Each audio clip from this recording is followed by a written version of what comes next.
Bismillah ar-Rahman ar-Rahim. Assalamu alaikum wa rahmatullahi wa barakatuh. Yes, guys, welcome. It's Topic Wednesday, and we've got something special lined up for you. I've got a special guest.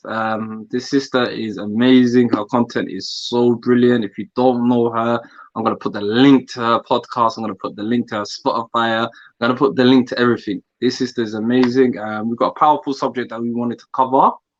And this subject is going to be about vaccinations, autism, children with special needs. How can we pick up the symptoms? What do we need in our Somali community to improve more? I'm going to be discussing typical taboos. So right now I'm going to keep my mouth shut. Introduce you to Hoya's favorite daughter, aka aka Afternoon Tea with Hibs. Hibs, man, introduce yourself and let the crowd know Yo what you're about. guys, it's your girl H Hibab, and I host Afternoon Tea with Hibs. Is that the intro? That was my intro. Is that your intro? Do you want more? Oh Do you my want God. more? Do you want more? Okay, do you want to know my age, what I do for a living? To be fair, No, I've we're been gonna get made. to that. We're gonna get to that. But no, but Hibs, I thought a little bit more. I thought a bit of. Nah, man, I don't have energy. I'm 30. It's Huh? late, man. It's late. There's no energy right now. It's late. It's Yeah, 7:30. no, for me, because I wake up at 5. Mm-hmm. So then I get my sister's stuff ready and then I get ready to pray. And then after Mm-hmm. that, it's just a long day, especially now that it's the Christmas holidays. Yeah. Yeah, so she's at home. It's harder He's to up. keep her entertained. You have to. And talking about your sister, talk to us about a bit of your history and what got you into, with your Instagram. I've seen a lot of work. I've seen mashallah, tabarakallah, on Kudu'ay as well. When I saw all of that, when I first Thank actually you. went up, when I came across your page and I saw the amazing work. And furthermore, let me just put the link out. So if anyone thinks that I am totally lying about what she's doing, go check out Afternoon Tea with Hibs. It's amazing. It's brilliant. This is what she does. Her link right now to all our stuff is there. So should we get on to our first sort of question? Hibs, yeah. The first question I Yeah. have for you, the first sister question I have for you is what do you think the link is between the vaccinations, if there is, between vaccinations and autism, or is that a taboo, sis? I think it's it's a conspiracy. It's like it's it's I don't even know how to explain it. It's a conspiracy that a lot of parents have set to believe, and a lot of the time it's just that they don't know what symptoms to look for when it comes to autism and how to detect certain things. So from my personal experience, I can it's like a it's for me it's like a sixth sense. Like I can kind of tell when a child has autism or when a child may suffer from like ADHD. It's because I've grown up, that's been my norm with my sister and all of her health conditions and having family members that have autism. So it's like a second nature. I can almost tell when someone has autism. But then a lot of parents that have come from Somalia back home, they don't even know autism exists. Like they don't know the term of it. I've seen a documentary saying a lot of Somali mums saying, I don't know what autism is. Like it's not a word in our language. Because do you know what it is, sis? Do you know what? You see, back home, I don't know whether Ilmaha they diagnosed Ilmaha Mhm. or the kid, but what I find back home is when I was there, I rarely saw some of them, or unless maybe because they don't know what it is, they just say Ilmuhu Washi. What do you Yeah. think about that, sis? Yeah, I think they just like, especially back home, it's so sad to see that they're not as medically equipped or advanced as we are. Alhamdulillah in the UK and have all these facilities, whereas back home they just label them as crazy and that's it, and they've left them to be what they are instead of Mm-hmm. helping them and like blossom into this individual. Because people with autism are very, very intelligent, you know. It's not like Sis, like I think I told you recently, this was about 4 or 5 years ago. I actually volunteered somewhere in North London, Haringey, mm, and I actually noticed one of the Somali brothers that actually there. I told him my birthday. The guy told me my birthday. The exact day is gonna land to about 20 years ahead of time without him looking at the No calendar. way. Do you get where I'm That's coming from? sick. Yeah, that's And I was like, amazing. whoa. I was like, yo, he's like, yo, this date, that's when it is on this year, 2000 and something, 2000 and this, 20, 30. And I was like, oh my God. And then when I realized some of them have, is it because, I don't know, is it because they're socially awkward or they see things in a different way that we don't see things? What do you think? They do see things entirely different. Like they view the world different to what a typically developing child would. So, but it's also because autism is a neurological develop like disorder. So their brain just works differently to other people. Some people on the autism spectrum, they don't need like help, no, like Mm-hmm, little help, maybe no support. But then there's other people that need so much help, literally mm-hmm, dependent on a carer constantly. But some of them are like intelligent or mm-hmm, above the IQ, and so it's mm-hmm. amazing. It's amazing, mashallah, is like what It Allah has is. created. Yeah. Well, it is. I just like to big up my brother Ronaldinho. He's in a chat right now. He said, two of my cousins, I've got autism. Big up my sister taught, mashallah. Big her up. I see you, mashallah. She's already said, may Allah reward you for this beneficial topic. Big up my Ameen, sister. ameen. Mean sister. Sister Hibbs, what I wanted to ask you, this is gonna come up to my second question that we've got for you in SS. Hopefully you're Yeah. not nervous or whatnot, you know how it is. We're getting easier on you. So sis, my next question is, what do you think how to do the best thing in our Somali community with children with autism? The best thing, I think the best thing is just to spread awareness, man. Even if it's like something as small as starting a page or something as small as starting Mm-hmm, like a little group, like them community groups in your local area. mm-hmm, Like obviously we're going through COVID, it's tier four, like we can't do stuff like that. But inshallah, when mm-hmm. we do come out, there's a lot of things Inshallah. that you can do for your borough, like in the community where you can host like little groups, awareness Mm-hmm, groups, like for mums or siblings, just to mm-hmm, like say these are the signs, this is what you should be looking for. This is like mm-hmm, certain barriers that you may face, but you can overcome them. These are mm-hmm, schools that may benefit autistic children. mm-hmm, So it's just little things like that. Just like starting an Instagram page, a Facebook page, because I know mm-hmm, a lot of Somali parents are more on Facebook than Instagram. But mm-hmm. it's like Basically, just the create more small things. awareness. Yeah. Create more awareness and speak about certain. This is why I kind of design Somali speaker, but sometimes Somali, we've got that culture sister of almost short or huddling. Don't speak about Yeah, things, yeah. Yeah, and definitely. that's Oh, yeah. and I think that's kind of hard, especially with you. What would be your advice, especially what if we speak about especially young couples? Because I spoke to a couple recently, and good friend of mine, and he hmm kind of he allowed me to tell this story, and he kind of blames himself for his son. Because when his son got diagnosed, sister, he was the one that actually was like, yeah, take the vaccination, take the again.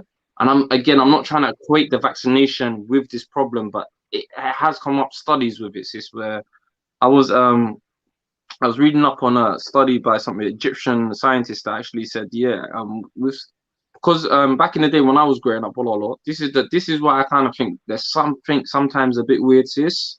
Yeah, Because when I was growing up, the first generation, there was probably, I hate to say this, maybe one or two kids that you could tell were, had special need problems. Do you get where yeah. I'm coming from, sis?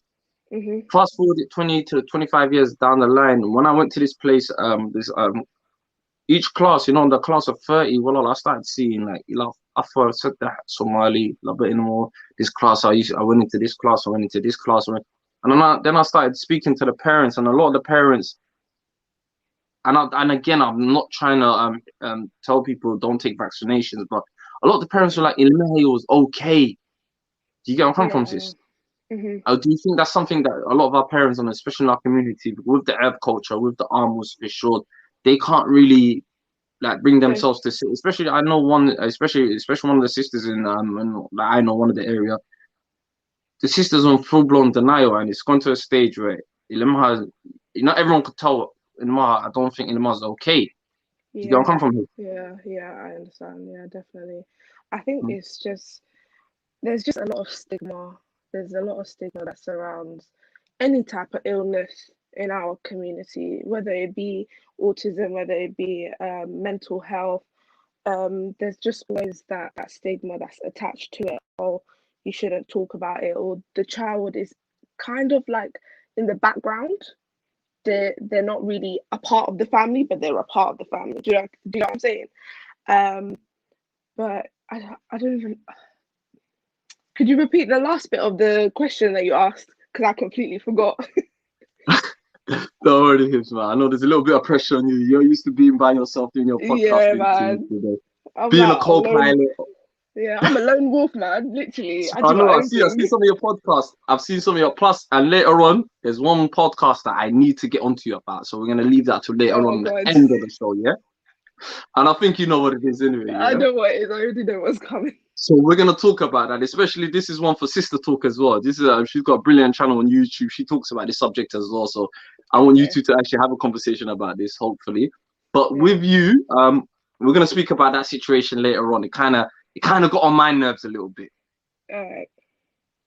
But we're gonna talk about that. So my follow-up leading up question is gonna be sis, talk to us about your experiences and My why experience. is this personal journey? Why is it a personal journey for you, sister? I think I don't know for me it was just the fact that because when my sister was diagnosed, I was in my early teens, probably 13, 14. And when my sister was diagnosed, I was in the hospital room with my mum.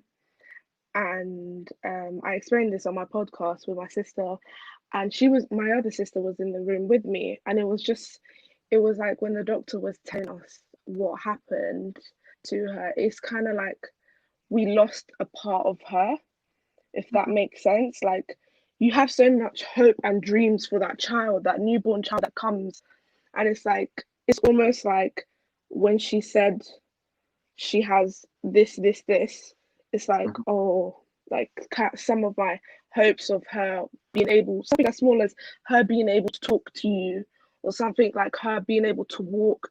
You know how there's first steps and stuff like that, them saying mummy, daddy.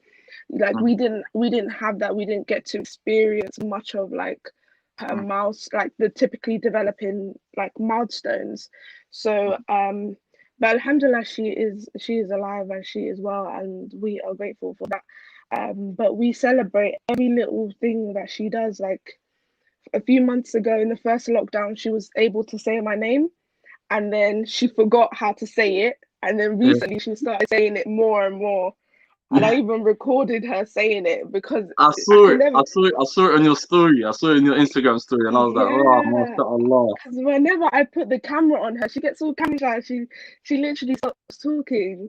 I know. And I've I'm seen like, it. I've seen it oh, sometimes. No, last time, I was watching your story on Instagram, and well, Kuya Kapatina, she didn't realize that she started doing yeah, her thing, and then the minute she looked, I realized she was like, yeah. She's mute. She doesn't want but to she talk no knew. more. Yeah, but she's very intelligent in other ways, even though she doesn't speak. Like we'll speak to her in English and Somali, and it's like does she understands me because she's giving me this look. Do you know what I mean? But the reason why I started this like journey and podcast and like the awareness on my Instagram is because when she was first born, a lot of the people in our community thought that she was possessed. A baby, a newborn baby that is what 3 days old is Yeah. possessed apparently. So that's what like really annoyed me because it was just ignorance. Do you know what I Hmm. mean? And I was really pissed off. I was like, why would you think a child is possessed? And then obviously at that time we never knew what she was doing. Like we never knew what seizures was up until she came along, and like we never knew what seizures was. We never knew what epilepsy was. Um, and then she would have like seizures, and some of the women they will try and force the seizure out of her, like they'll force her hands back down and they would be like, what is this fluid coming out of her mouth and stuff like that, and they would get a little bit scared, like, what's going on? And ourselves, we didn't know what was going on. It wasn't until she was 4 months until we were like fighting for like a diagnosis, because even with the NHS, they didn't believe that there was anything wrong with her. We had to film and document and say she had this seizure at this time. And Like, hang on a second. Sorry to cut you. What did you say? The NHS didn't know anything about her at that time. yeah. So was this a sister? So at first was was young Walala born? Everyone thought she was okay, young Walala. Yeah. So basically, she was born, but she had like a heart murmur and she had like jaundice, which a lot of children do have anyway. But they just put them under the light, so it's okay. But then she came home and she had a lot of complications at home. She had a moment where she wasn't able to breathe, so she had to go back to the hospital. But it wasn't until like a lot of testing and doing blood work and doing bone marrow and doing a lot of things until they found a diagnosis. Like they had to do an MRI, they had to do an EEG, an ECG, they had to do a lot of things to figure out what was going on.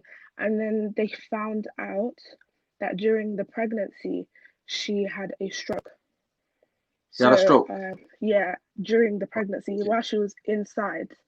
So, and it's not something that's very common. So my sister is 10 years old right now. And like, so now it's more spoken about, like where there's like strokes that happen during pregnancy. But back then it wasn't really spoken about. It was very That's rare. true. It was very, I had an interview recently with with a brother called Khader. I think yeah, that's how me and you kind of discovered each other. That's how me and you kind of came yeah, across. yeah, And brother Khader had a stroke when he was 2 years old. That's why half, didn't yeah, valuable yeah, but you get where I'm coming from, sis. yeah, So yeah, strokes do happen at young ages. What I tell a lot of people, it might happen to yeah. me. Don't be surprised. I see a 25-year-old stroke would die, but when it happens to the kid inside the stomach as well, is it something that the doctors can't really tell?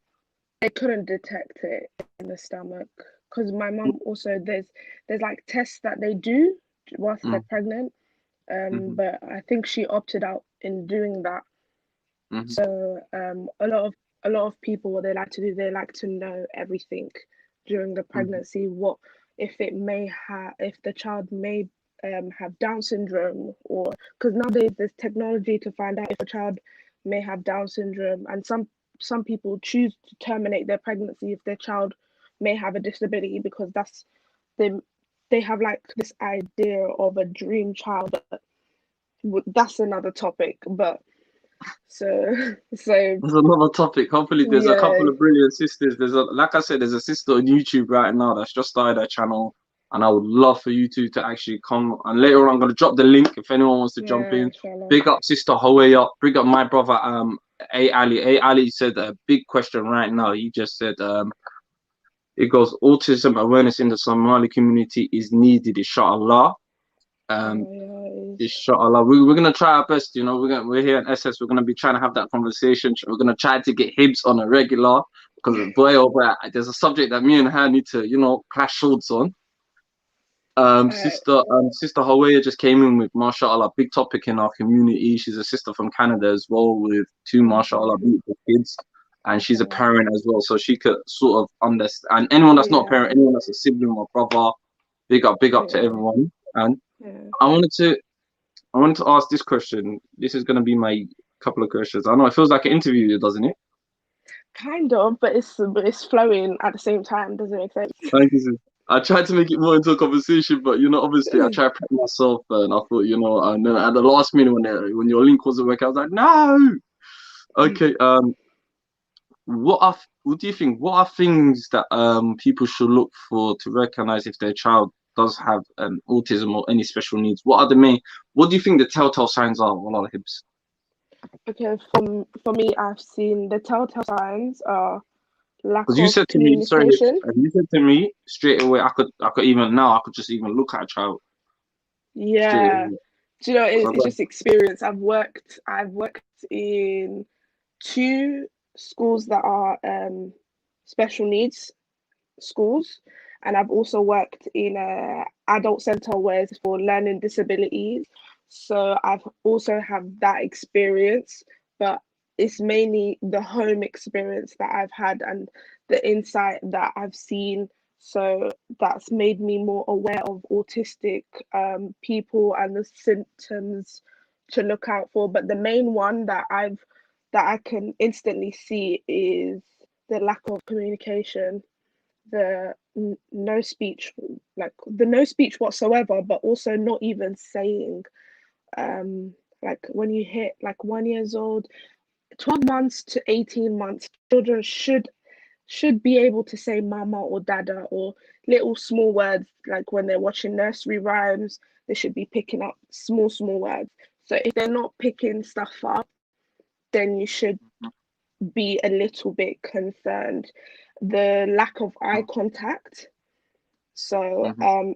if you're calling their name and then it seems like they're looking at you, but they're looking over you, if that makes Mm-hmm. sense. They're looking over Mm-hmm. you, they're not even paying attention to you. That is Mm-hmm. also a sign to look out for. Not responding to their names. Mm-hmm. So that's a major one that that a lot of parents miss out on. They just think, oh, my child just ain't listening to me. Selective hearing. Yes. They probably got headphones in. They're watching TV. Or I'm calling my child's name, but they're not listening to me. That's a big Mm-hmm. one. Not responding to Mm-hmm. their name at Mm-hmm. early stage. So that's something to look out for. Yeah. Uh, uh, that's something else to look out for. What about say him? Say if you're like, I like believe it or not, I'm a very like talkative person. But when I was Yeah. young, I used to be one of them talkative kids. Like I used to be like, you could like mid scam some skin bun skaha. Yeah. Yes, Kylie said it. Skin bun skaha when he was young. I used to be one of them. Now it's like really, really not. It's like I used to Yeah. be one of them skin Charles and but say if your kid say one of the biggest things I hear from a lot of parents is the misdiagnosis, and a lot of kids get misdiagnosed early. What Yeah, happens I then, get sis? that. But that's why there's a system in place. So when parents feel like their child may be on the spectrum, so the local authority doesn't do an assessment until they reach a certain threshold. So like they have to be at least 3, 4, 5 until you get a diagnosis. They have to like exercise all of the assessments and go through so many like sessions, speech and language sessions. Maybe a lot of sometimes it is just speech delay and the child is just functioning normally. They just haven't had like a parent that's present talking to them all the time, or they may be an only child and that's why they're not talking, which is fine. But sometimes it is autism. So that's what that's what it is. Mm-hmm. And let me just say something. I forgot. Congratulations. Oh, thank you. Congratulations. Congratulations. Everyone's like, we what's Kylie talking about? Congratulations. What's this congratulations talk about? Young sister Hibbs, she's just graduated from being a child psychologist. Yeah, MashaAllah. alhamdulillah, When I saw alhamdulillah. that as well, I was like, big up, big up. So, this is a couple of things. With your experiences with your little sister, with the stuff that you do, was that the main sort of, was that the main ethos and the main focus point of why you got into child psychology? And tell me why you got into this field specifically, if you don't mind me asking. Do you know what's so funny? I actually didn't want to be a child psychologist. What? Really? I didn't. Yeah. My plan, like I literally applied to be a learning disability nurse. So that was my plan. I applied for that at uni. I went through all the testing and etc. But it's just there's mad tests that you have to do just to enter. I was like, nah, I can't do this. This is way too much stress. Um, so then I was like, do you know what? Let me rethink what I want my career to be, because Hmm.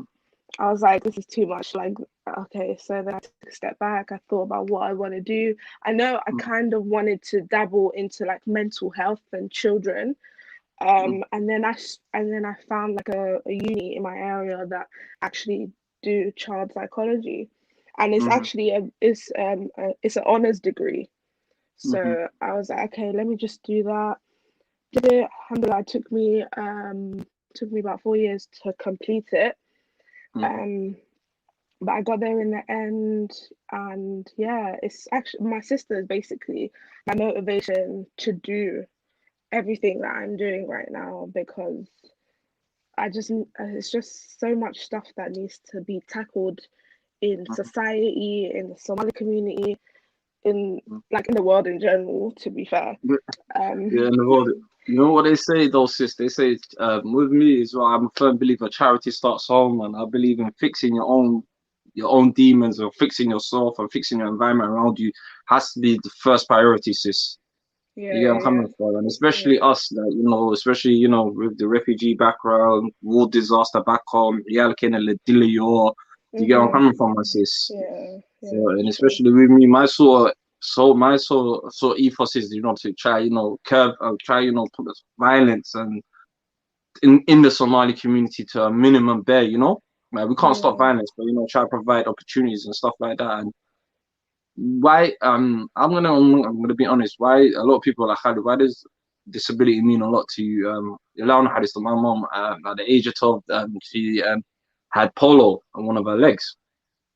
So people with disability I always find it, extra, like I always, like, if I'm gonna do anything charity wise, it always has to be either orphans or people with disabilities. Always for some strange reasons, always on my yeah, priority list. It's something that yeah, you could resonate. I've never had a yeah, sibling. definitely. I've never had a sibling that with a disability, but I had a parent with a disability. So I feel any sort of type of story, and I feel like, especially in our Somali community, it is something that I don't know whether the parents. I think parents now are more comfortable. And it's like you say, yeah, it's the shock factor. Wallah, it's the very, very, we need to get rid of it. The shock factor. You get where I'm coming Mm, from, sis? yeah, And that's one of the main things. I think, like, the shock factor of Ilamar. Okay, Ilamar's got it already. How can we deal with it? What type of societies are there? Their support networks, is there Somali groups that could support each other? Because I was watching one amazing woman from Bristol, and she was doing yeah, a lot. She does a lot, and I hope that's someone that I hope you inspire to. I hope you could be, if you could reach her. That could have said, yeah, inshallah, and we need yeah, more sisters and brothers as well. We're trying to encourage a lot of yeah. brothers, and I think there's a lot of brothers in the chat. One brother, A Ali, said something really. He said camel milk is beneficial to kids with autism. For me, I sis, what do didn't you know think? that, but I think I camel didn't know milk is that. good in general. It's very beneficial for your health. Yeah, But I don't know, but I can't comment on if yeah. it's beneficial for children or adults with autism. I'm not I sure. don't. Might have to go up. One subject that you've been speaking about recently, and I've been speaking about this subject myself, but Hmm. in totally different parallel places.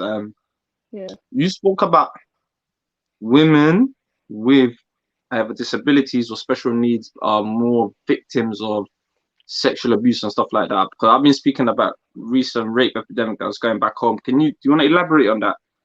so basically I it was Disability History Month last Yeah. month.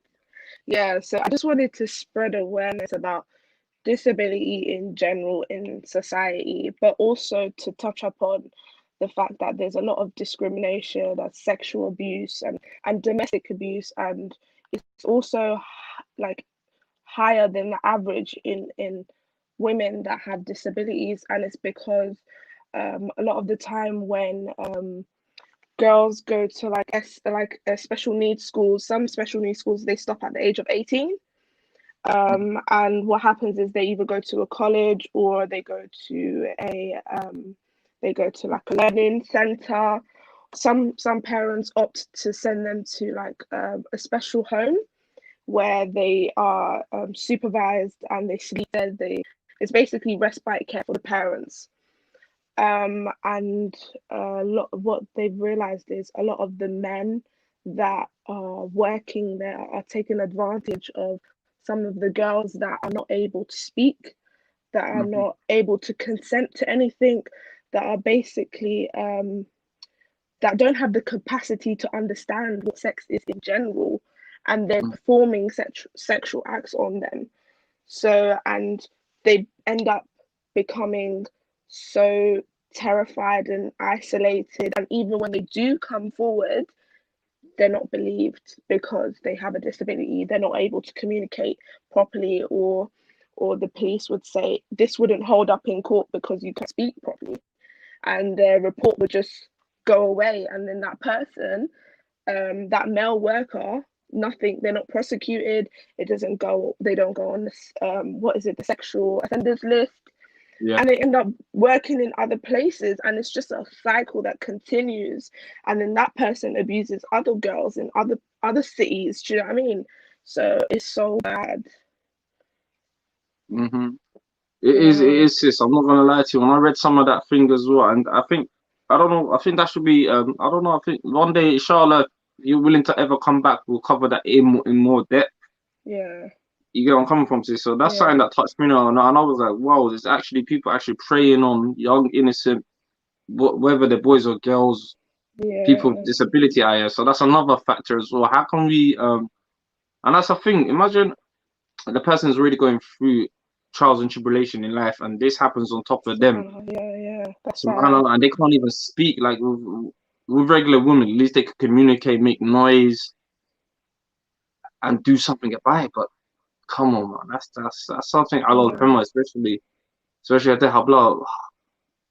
I think that's more of a deep topic to cover next time. You know, come from sis, Yeah, and hopefully, create yeah, more hopefully. awareness on that. But what would be your end goal, sis? Would you like, say, Imaka, if you had the funds and opportunities, would you try to open a center for people in back home to educate them or and stuff like that? Or would you focus Um, more on the UK sort of base? I've always said to like my aunt, I said I kind of want to tackle the stigma and the stuff that's going on here, right here in London, um, and try and do, because essentially, like, what I want to do is, inshallah, get like a doctorate, and then open up my own clinic where I can help people, or center, and educate parents and children, and just create a safe environment for them to, like, To thrive, come to to a be them. place where I communicate. Do you know what I mean? And then hopefully I could probably, inshallah, babe, like expand back home. Do you know? So I kind of want to start where I'm at right now and then move to Somalia. Yeah. Inshallah, man. I think that should be a next type of focus to all Somalis around the world to never neglect, especially the vulnerable in our community as well. You get where I'm coming from, Yeah, sis? oh, yeah, Especially the man. vulnerable community. It's so bad, man, that there's people out there that you're going through it. You have a disability, you have a developmental disability, and then you Mm, want to prey on them, and then like cause more harm. I don't know. For what? But what? No, man. Well, Allah, you know what? Like, People are like I sick. was speak, like I said, I was speaking to someone about this here. When I spoke to him about the subject that me and you were talking about, and then I said, no, I want to ask this sister because she's been talking about it, Mm, and the other person said something beautiful. Like they said, Allah did create Jahannam for a reason. You mm. know, there's gonna be people like that in Jahannam. It's for a reason why they like Jahannam. Dot can I don't know how is. Yeah, and that's why a lot of parents are very wary when they send. Because my mom, she doesn't believe like in sending my sister into respite care, like, or anything. What is Centers. respite care? What So is respite respite is care? care is like when the parent can have like a break from their Mhm, child or young person, and they send mhm, them away for like 3 days, 4 days, so they get to have that little break, that mental break that they need, and they go mhm, away there, they sleep there, they're fed there, they're changed there, everything. So if they're in nappies, there's someone there that changes them, like, mhm, they have like a routine in that place. But a lot of parents, they're very wary of sending them to places because of stuff like this, especially if they're nil, like if they're mute, like, and like they can't tell you anything. mhm, The How they, like, even me till this day, like I'm always scared of like something happening to my sister mhm, going to school because she's not mhm, able to tell us. There's times where my sister has come home with bruises all over her face, and I'm like, what on earth happened to her? Like, I don't get it. Like, have you guys not been holding her hand? Have you not been restraining her? You see that she's like you are aware that she has episodes and she harms herself, why are you not doing your job properly? So it's always that little element of the scare, that worry that they're not going to be looked after properly as the way that you want them to be. Even when my mum had a geisha for the first time in ages, and Oh, she left me with my sister. She constantly calling. She's like, "Is she okay?" I'm like, "Do you know what, Hoya? It's basically like you're still here. I'm basically Hoya for her. All right, relax. She's he's a okay. boy. I got this. I got this. I got this. I You got enjoy literally, yourself. Head get yeah, sister talk. Yeah, enjoy yourself. And yes, it's no. But yeah, on hindsight, I think that's the beauty of a Hoya, man. I think that's a beauty, especially a Hoya with children with special needs as well. I think any Hoya is like that, but yeah. It's true. Hoya, the Hoyas with children with special needs, man, they got the extra dua from us, Somali speakers and everyone in the chat. They Yeah, always got the extra dua, and yeah, it's something that sis, it's for me. It's like I say, I couldn't imagine having a sibling. But, I had a parent that this with disability, so I had to go around, translate, do this, help her yeah, out, and it does sort of take a toll on you. But I see it as Archer as well, I see it as Archer. yeah. It is, I see it as but blessing from yeah, yeah. you It get me. kind of does take a toll on your mental health because Hmm. even myself, like there's been times where I don't even want to get out of bed. There's like I even posted something about young carers and how there's a lot of them that don't even end up finishing education because they're Yeah. so consumed by being at home and constantly caring. And I saw Hmm. the statistics of children in secondary school, 1 in 5 kids that care for their siblings. That is a lot. That is Yeah. definitely a lot, and they deal with so like heavy responsibility, and that's Hmm. like that resonates with me because I was in secondary school dealing with all of that as well as my education. So I was like, oh, it's just so sad, man. So you got your education to do with. You've got like certain times. I remember certain times, like when you just want to go out, do what you want to do, live your life, but you always like, oh, I have to look after her, and then you're always sacrificing your sort of thing for this other person Yeah, that is not able to do stuff for themselves as well. yeah. So my sister is physically dependent on an adult constantly. Like, you can't even go to the toilet without like someone has to be next to her Hmm. 24 hours. If you wanna like when me and my mom are at home, we have like breaks between us. Someone sits with her, and then someone has dinner. Like, we never all sit at the dinner table together and eat. Even when we're going out, there's always one person that's left behind because someone has to look after my sister, and it's like we never get to really enjoy it as a family. So it's definitely hard. I've got a special guest that's jumping in, a sister Jasna. Okay. I think she's got a couple of questions for us to ask. Yeah, Hello, sister sure. Jasna. What when you're right?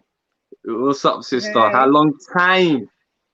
Summer, I got busy with uni or like just finished up like a week ago. How you guys been? We're good, sis. Alhamdulillah. We're good. We're good. Alhamdulillah, yeah. Alhamdulillah, man. Yeah, obviously we're talking about autism within the community. I just saw the title. Um, I was also thinking about because like in school personally, I suffered from really that severe dyslexia as well. And I Okay. think that's another common thing as well, like in the community. And I didn't even know, like my cousins or whatever, my Javier's boys, who's older than me, had that Hmm. issue as well.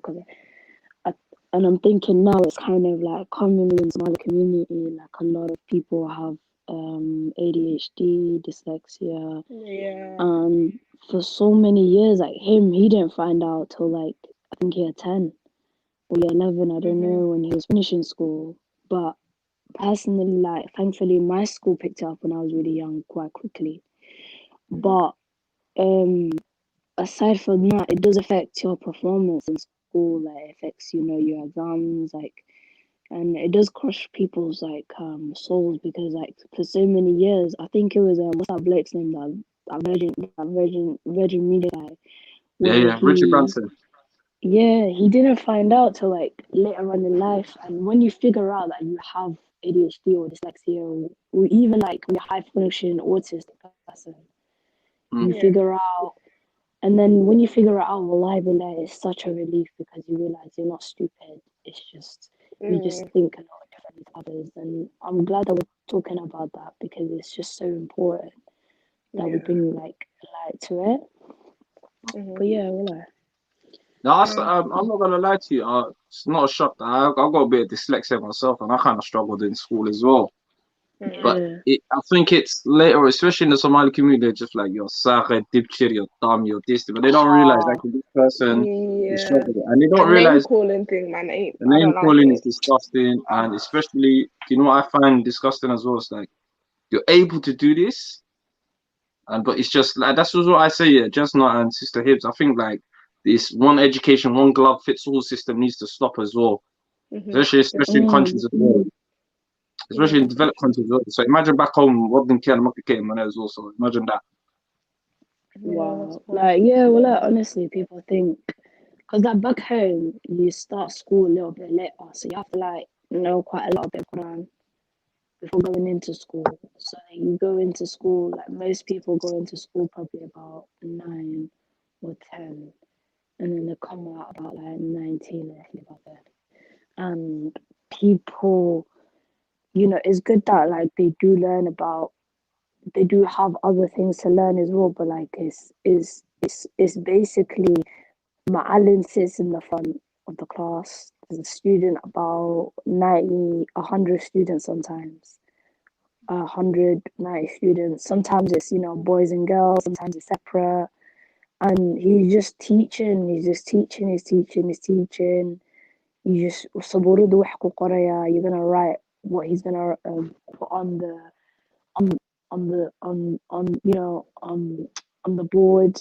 You just go home, memorize, and that's it. That's how school is. Yeah. Like now, I see I see my younger nieces and nephews, and all they're doing is I think I wrote an article about it, but it was only for uni though. How the education system is kind of like just going into you revise. There's no learning, there's no questioning, um there's no how do I put it? There's no like yeah, it's just you learn. Like you're not even learning, you're revising. And you're You're seven basically years old. memorizing things that they tell you to memorize, and that's about it. That's it. Like like this is so sad. I learned more from YouTube than I ever did in school. So, I learned and that's like mad. yeah, and it's this this didn't always be like it wasn't always like this. People didn't always rely like teachers didn't always rely on the national curriculum like guidelines from government. It wasn't always like this. This I think the national. How old are you back by the way, sis? You I'm don't mind me asking. 24. I'm 24. All right, so you're a couple of years older than me. So basically, me and you. And I Yeah. think Khalid probably has. We all went through the national curriculum, but before 1990, there was no national curriculum. Before Thatcher's Really? government, there was no national curriculum.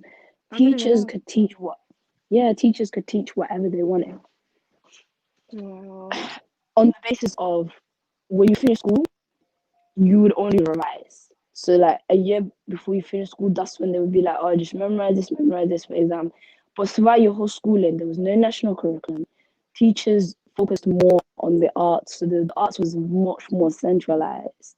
So when you Yeah. look at how do I put it? When you look at these old schools, they were called what's it called, democratic schools. So they focused more on the arts. There wasn't a rigid way of learning. Kids learn more more better because when you look at like you can say like Shakespeare and like Pablo Picasso and all that type of stuff. When you centralize art a little bit more, it wakes kids up because art sort of stimulates your mind. So when your Yeah. mind is more stimulated and you're more awake, you become more aware of what's going on. Nowadays, we've got kids, they run like, I'm not dissing anybody that takes that medication or anything, but some of these medications is like you're putting them on Ritalin and stuff like that. And, especially like in America, you're putting them on Ritalin and it's interestingly more concentrated on the East Coast. So when people are on these meds, and they're not even people, little kids, you know, like Redolin is just 1 cusp away from, 1 or 2 cups away from cocaine. Yeah, it's bad. It's so bad, and then kids are not awake. We're not waking them up. We're putting them to sleep.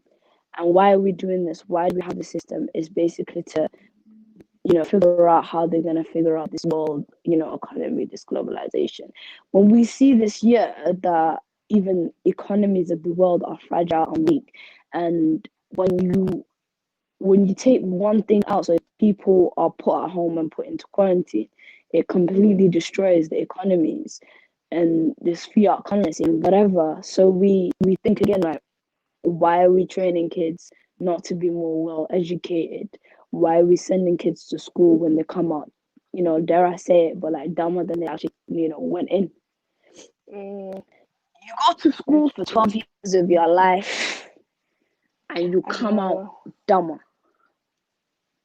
It's true. Sometimes I forget English. I'm not even gonna lie. What? I like. Do you know what it is? I feel like I finished my degree, and even though I Yeah. finished my degree, I haven't picked up a book in like ages. I don't go out my way to read things, and now this lockdown and quarantine, I'm slowly forgetting the English language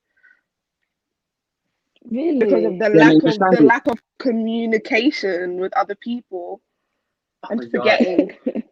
That's a It's bad news for a mad. podcaster.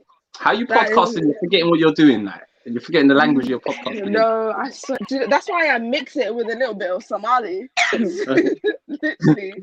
Don't worry, sis. I do Wednesday. Literally, you're lucky. Yeah, I started the thing. Yeah, I just that every Wednesday I start from Somali, finish in Somali. I couldn't be bothered to do English no more, and my Somali is actually improving. Okay. Yeah, it does. Well, it does. When you start speaking as well. But again, It does. taboos with kids with problems in our community. What just not Hibbs? What would be solutions if you don't mind me asking? What I said earlier, the whole like raising awareness, community groups. I can't really think of anything else. What about you, Jez? What do you think? Oh, there's a lot you can do. Personally, first and foremost, I've mentioned this so many times, it's just acknowledgement of what's actually going on. Little story, basically there's a Javier in my area who basically doesn't accept the fact that her son, her youngest child, I think it's called, what is it, that condition where you have one extra chromosome? So Down syndrome, yeah. So basically, she doesn't accept the fact that her child has Down syndrome and needs special needs. So, but how? How can she not like, accept it? Down syndrome is very visibly in your face. How can you not accept it? Sis, you'll be daft. Look, I know one sister right now. I think she gave birth recently, yeah, and everyone's telling her, God, there's something with the kid. You know, is not accepting it. Is not accepting it, Hibbs, and I'm just not. No way, and it's clear as mud. It's clear as mud. So some people do have this. I don't know if it's denial. I don't know what it is, but it waits to happen as well. All sis. Yeah, and like I think another thing as well, like it is, I think certain people in our community as well, some of us, not all of us, are made to have kids. Like, as harsh as it sounds, like, what I'm trying to say, like, it's like, some of us were never meant to be mothers or fathers. Like, it's just, it seems harsh for me to say this and brutally honest, but like some of us, we're just not ready for it mentally and emotionally. Like, when you have a child, when you fully consent to having a child, I know there's some circumstances that aren't, feasible for that to happen. All sorts can happen, but like majority of the time we consent, we get married, we settle down, we have a child, and some of us don't accept the fact that our child could be born different. And or not even just be born different, but like, I think that lad that you brought in like a couple months ago Yes, yeah, Allah bless him, because he said he wasn't born like this, but no, he something wasn't. just happened. like Sister Hibbs said, yeah, I think her sister had a stroke inside the stomach. Is that right, Hibbs? Yeah, that's correct. Yeah, This I think Okay. Brother Khaled had a stroke when he was about 2 years old. yeah. So he Wow. was So able and functioning, and then he that was, that yeah, he happened was. to him. And stroke does not discriminate. I feel like people don't understand that. Stroke does not Thank discriminate. you, It happens 100%. to everyone. It thank can you. And happen then to you know anyone. what? Yeah. When I was thinking of that, it did happen to one of my friends. He was about 26 to 27. At one time, the guy was healthy. Next minute later, stroke. Babe done. You know what, Kalashi? Hmm. And we were like, raw. And that's when I had to wake up call, like, whoa, okay, you know what? Stress, your I ain't can, because I'm hearing that stroke is like it's a heart attack to your brain. Yeah, And the no, quicker your you, whole body hurts. The whole body. you know, but Yeah, it starts with your it's brain like first. It's like that. It's like your brain does it's what. like a The quicker you shock. get to it, Yeah, it's like the quicker you get to it. Even because right now, say if you start seeing my face like slumming, the quicker I get to it, yeah, and the quicker I like the better chance you have of surviving. yeah. It's true. But there is this element of what Hib just said. Stroke is not discriminated. Like a lot of people think I was gonna have to look at that wind guard or Hanuki Hmm. Buddha. Nah, nah. Yeah, and you know, like I think some people are just not meant to have kids, like point blank period. There's no like nice way of me saying this. So you know, obviously when you first acknowledge it, we need to acknowledge it, we need to raise awareness. Obviously people say that it's because of vaccines and stuff. So like I don't want to get into that because I don't know. Well, I don't have enough information on that. But you know what, we live in a crazy world, and you know, obviously we're Somali and we're African first and foremost. So we've seen medicine, modern medicine, yeah, like not be in our favor. We see a lot of eugenic programs that have happened throughout history. So like obviously that's not something that we shouldn't, brush under the carpet or completely dismiss. And yeah, and find out ways of how to like cope with this and like manage this and like um figure out ways because like I think yeah, autism is a big problem and it affects us a lot in the diaspora. Why is it happening more in the diaspora back home? Yes, there are autistic kids back home, but why is it happening more in the diaspora? That's Do you the think, question mark. sis? I asked Hibs this year. Do you think it's something to do with the climate and the weather as well? And plus, some of these they might not have the access to some of the injections or the skumodo. Mhm. Because a lot of people are saying there is a massive link. There is a massive link between these two things. Yeah. So, every single day, I think you already know this. So every single day, every single person who has an what's it called, an ethnic lineage, across the equator, every single one of us needs to have it in the like Yes, can you hear it, point Jess? blank period. We need to Hibs, have can you vitamin speak D up? supplements. I can hear her. Can Can you? Sorry, it must be from my side. you hear Sorry, me? yeah, I can hear you. I can hear you Alright, definitely. alright. I'll speak up a bit, yeah. So I don't every know single right now. So person let me. I in think it's me. Let me come back in. Let me come back in. alright, come on. Yeah, Let's wait for so him with his can you dead Wi-Fi. UK Wi-Fi? Oh my god, Why UK do we all Wi-Fi have is bad the Wi-Fi? ghetto. Like, Hello, guys. Can No, you guys it's hear me? so wow, bad. wow, wow. Yeah, I can hear you. Alright, so I was just saying, like every single person who's Somali or like who's from the equator, like in a hot climate country, every single one of us needs to have vitamin D supplements. We need to take our minerals. We need to keep doing that and like watch what we eat because some of these foods have got like mucus contained foods. My friend was telling me this the other day. So some foods that we're not meant to be having have like mucus in it, so it makes you more prone to getting COVID or um flus and stuff like that. You're more likely to get Okay. sick and like not just like yeah, it's no joke. And obviously, sometimes it's tempting. You want to sit down. You want to have a nice fat burger and fries. But you know what? There's nothing wrong with having it here and there. But like, I think watching our diet and what we consume about our bodies, because ultimately our bodies are like a temple, basically. Yeah, Just sure. We should putting it look out there. after it. Yeah. Yeah. Where did Gal go? Literally disappeared. وبحث حولي راح. I know. And this is his life. Do you know what? This He is got on live. to me saying, make sure nothing flops. Make sure your Wi-Fi works. Make sure this works. Look at Can what you he's guys hear me? doing. Allah. It's like there's an echo. Yeah, we can hear you, but like, yeah. Well, stop it. It's hurt. All right, stop now. So what type Let me try again. is this? Oh no. Allah. Bismillah. The absolute ghetto. Can you guys hear me now? Yeah, there's still an echo. Are you sure I got echo? Oh my god, I can hear my voice coming back to me. I don't know, because do you know what it is, yeah? Like I said, I did not want it to stream through my laptop today, so I used my phone for the first time and it is getting crazy. I never knew this thing heats up your phone as well. Mm-hmm. You hear me? I never knew. Huh? It heats up your phone, trust me.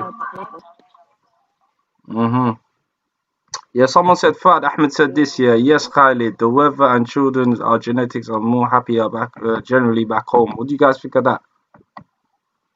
You know, That's I've true. always been I told wanna know that what's going happened back to home will help with my eczema. It's not related, but you know. I don't know. Someone just said, could marriage in your blood relative lead to increase the chances of autism? I don't I'm know, not man. I sure think if that's. it increased the chances of autism, but it does increase the chances of children having a disability. Yeah, don't get mad to your cousin, guys. Like, there's plenty more fish in the sea. Wallah, billah, just don't do it. Like Trust me. the amount of people. All right, so you know the highest amount of people in the UK right now and across the world that gets married to their cousins. Obviously, it's the Pakistani community. Did you know that I think what's it called? So a third of all of the was it all the kids that are autistic? A third of them are Pakistani, Is it? and they're like 2% of the population. And I think the NHS is about. Can you guys hear me? 7. Yeah, I can hear you. There's no echo. Alhamdulillah. Can you guys hear me? Yeah. But yeah, the overwhelming majority of kids that need special needs in UK are from the Pakistani community. They figured out what social body and social body. Okay, so here and here again, in in Madero the dia ayatosho dio mchesha mahina yosho do or konton sono maha konton jilal. So 50 generations when you get married to your cousin over and over and not even your second or third cousin, your first cousin. So your auntie's kids or you have your daughters or whatever and everything, and they get married to each other over and over again. And guess what happens? They found a lot of them have so many disability issues. Like, I think you can even just go on YouTube and watch a documentary from Bradford. Okay. This kid, he can't see and he's starting to lose his hearing.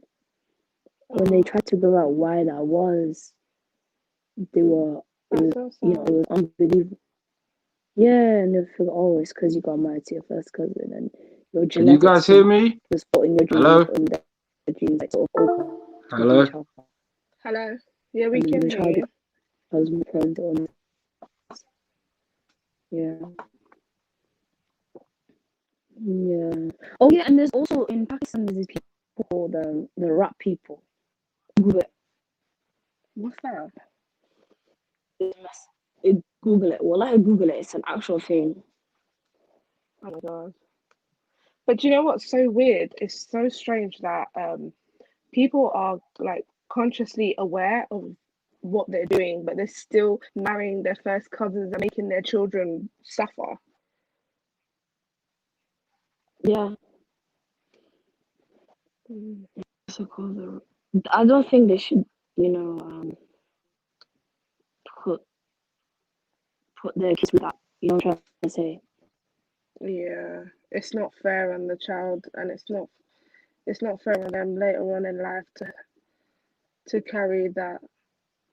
Like, I wouldn't say to like bear that burden, because even when you like get to an old age, it's hard to care for a child with many like a lot of disabilities, health issues, health concerns. That it gets too much on when you get older. Yeah, it's hard to take care of your own parents when they get old, you know?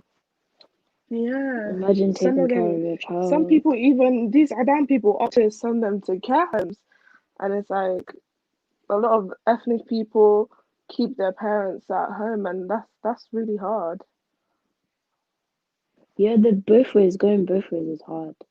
But you're right. Well, a lot of them are in a lot of them are in care homes, and like sometimes they get abused. Hello? Can you guys There's hear a me? video now, and Can you guys hear me? Hello? one of the messages that's not really good. So like, I can hear you. yeah, Can you hear yeah, him? yeah, we can hear you. Yeah. Oh, We can yeah, hear sorry, you. I was Yeah. just struggling. Sorry about that, guys. So I No, hope you it's guys get fine. the Don't place worry. room from me. Yeah, what's your Oh rubbish yeah. I leafy? was telling you back about this AA that recently passed away in our India, and Yeah. basically she suffered from Alzheimer's. I went to her yard in it to go say hi to her one time before she passed, and she said to me, "Do you know what she said to me? Orada galka soo xaraash ile riihi baa yaftoobe." Where did he go? Now he keeps disappearing. He's doing this on purpose.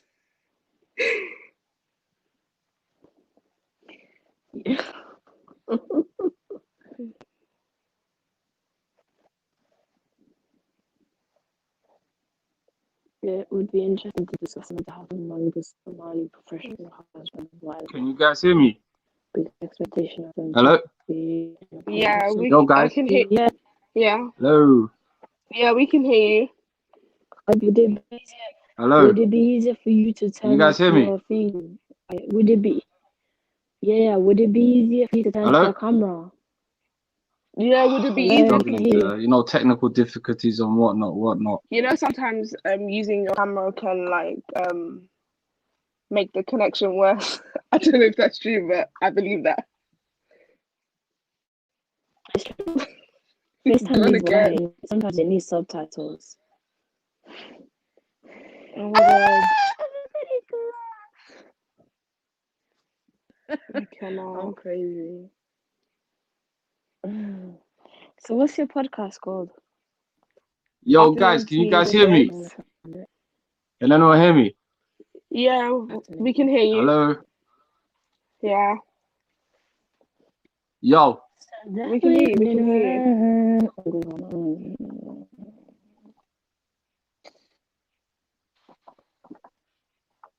Did he go again?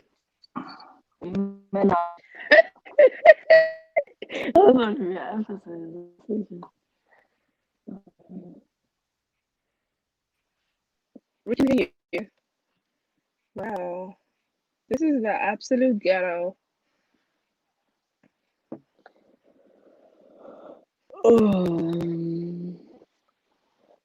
Since I've subscribed to you, okay? Yeah, guys, can you guys hear me now? Yeah, we can hear you. Whew. It's been a problem, sis. Yeah, man. Yeah, man. It's been crazy, man. I've been trying to get this to work and all of that. Yeah, it's been a stickiness though. Yeah, man. There's Hibbs, I put your stuff in the what's it called? On the link. Should I put that in the link as well? Sure. Yeah, I've got it. Yeah. Let me just slap you. Whoever wants to listen to it. Anyway, Hibbs, you want to get into a side note while I'm cheesed off with your podcast? Oh, okay, go on then. Okay, let's go. Huh? You look being messy. I look messy. No, you love being messy, innit? I love being messy. I'm always messy, wallah, sometimes. You know, my like WM, the girl from America, said it the best. Khalid, you're just a mess. Or cuffed it, or cuffed it. Oh, what can I say, man? Sometimes I'm a mess, wallah. It's hayran, nimon quarter, Belsha, Freddie Log. Have you ever heard that famous statement I said? No. So today we've got a special guest. We're gonna grill her Somali speaker style. Man are trash. Explain that to me, young lady. Because men are trash. That's controversial, no lie. Period. Well, like there's one podcast I was like, oh my lord. I said, you know, because I'm pro man, wallah, innit? Yeah, I'm the man, them, innit? You know, the man, them, man. I'm a man's man, innit, sis? Yeah, I can And kind of tell. I'm trying to destroy, you know, the feminazi sort of, you know, this feminazi movement. But it's not really. That's our done. Huh? No. You know what? I'm gonna hop out. You guys interview here. I'm gonna watch from the other end. All right. What's that? Say that again. I'm gonna watch it from the other end. All right. I'm gonna We watch it asked from to. the No, other end. Yeah. we're gonna. Do you know what it is? Yeah, me and Hibbs. I don't mind doing this another stream like this here where we could get into this subject. You call your friends, I call the man them, and we have this debate, sis. I don't mind because I'm speaking facts and men are mad. Like, Man, I'm right. madder. Men are madder. Period. Okay, cool. Nah, it's 2020, innit, yeah, sister. We need to get into that subject, and we're gonna discuss it fine. There's a reason for that, though. Yeah, but there's Girls. It's not the time or the place, yeah. It's narcissism. It's, No. no. It's actual thing. She's not being crazy or anything like it. There is actual narcissism in our community. People Narcissism. lack empathy and gaslighting and shit. But like, yeah. You're not like this. But we're gonna say even our mothers as well. Our own mothers are narcissists. Oh yeah, she's narcissistic. Yeah, she's narcissistic. And they raise their kids, so they favoritize the boys more. The boys are the golden children because they tend to have the narcissist traits from their mother because their mother favoritized them. And when that boy grows up, he expects the missus to be subservient and obviously bound down to. You know what? Yeah, guys, I made a whole. Hang on. I made a whole audio talking about narcissism in our community. I'm just not ready to drop it out there because it's the number one thing that people are not ready to talk about. And I know for a fact I'm going to rub a lot of feathers. And that's a mental health personality issue that nobody wants to talk about. But everyone, all you mans need to fucking go back because it's the number one thing that us. And our mothers destroy our self-esteem. Our mothers destroy a lot of things about us, and we're not talking about it. Because why? It's the biggest taboo. Wealthka go in the border fitted. Wealthka go minute in Loma Bahnain unhen chipted. Loma Bahnain no shifted in Halal the Sida and never no so could say. So it's a big topic. But this is why it's like yeah, that's a whole topic that you need to divulge in properly.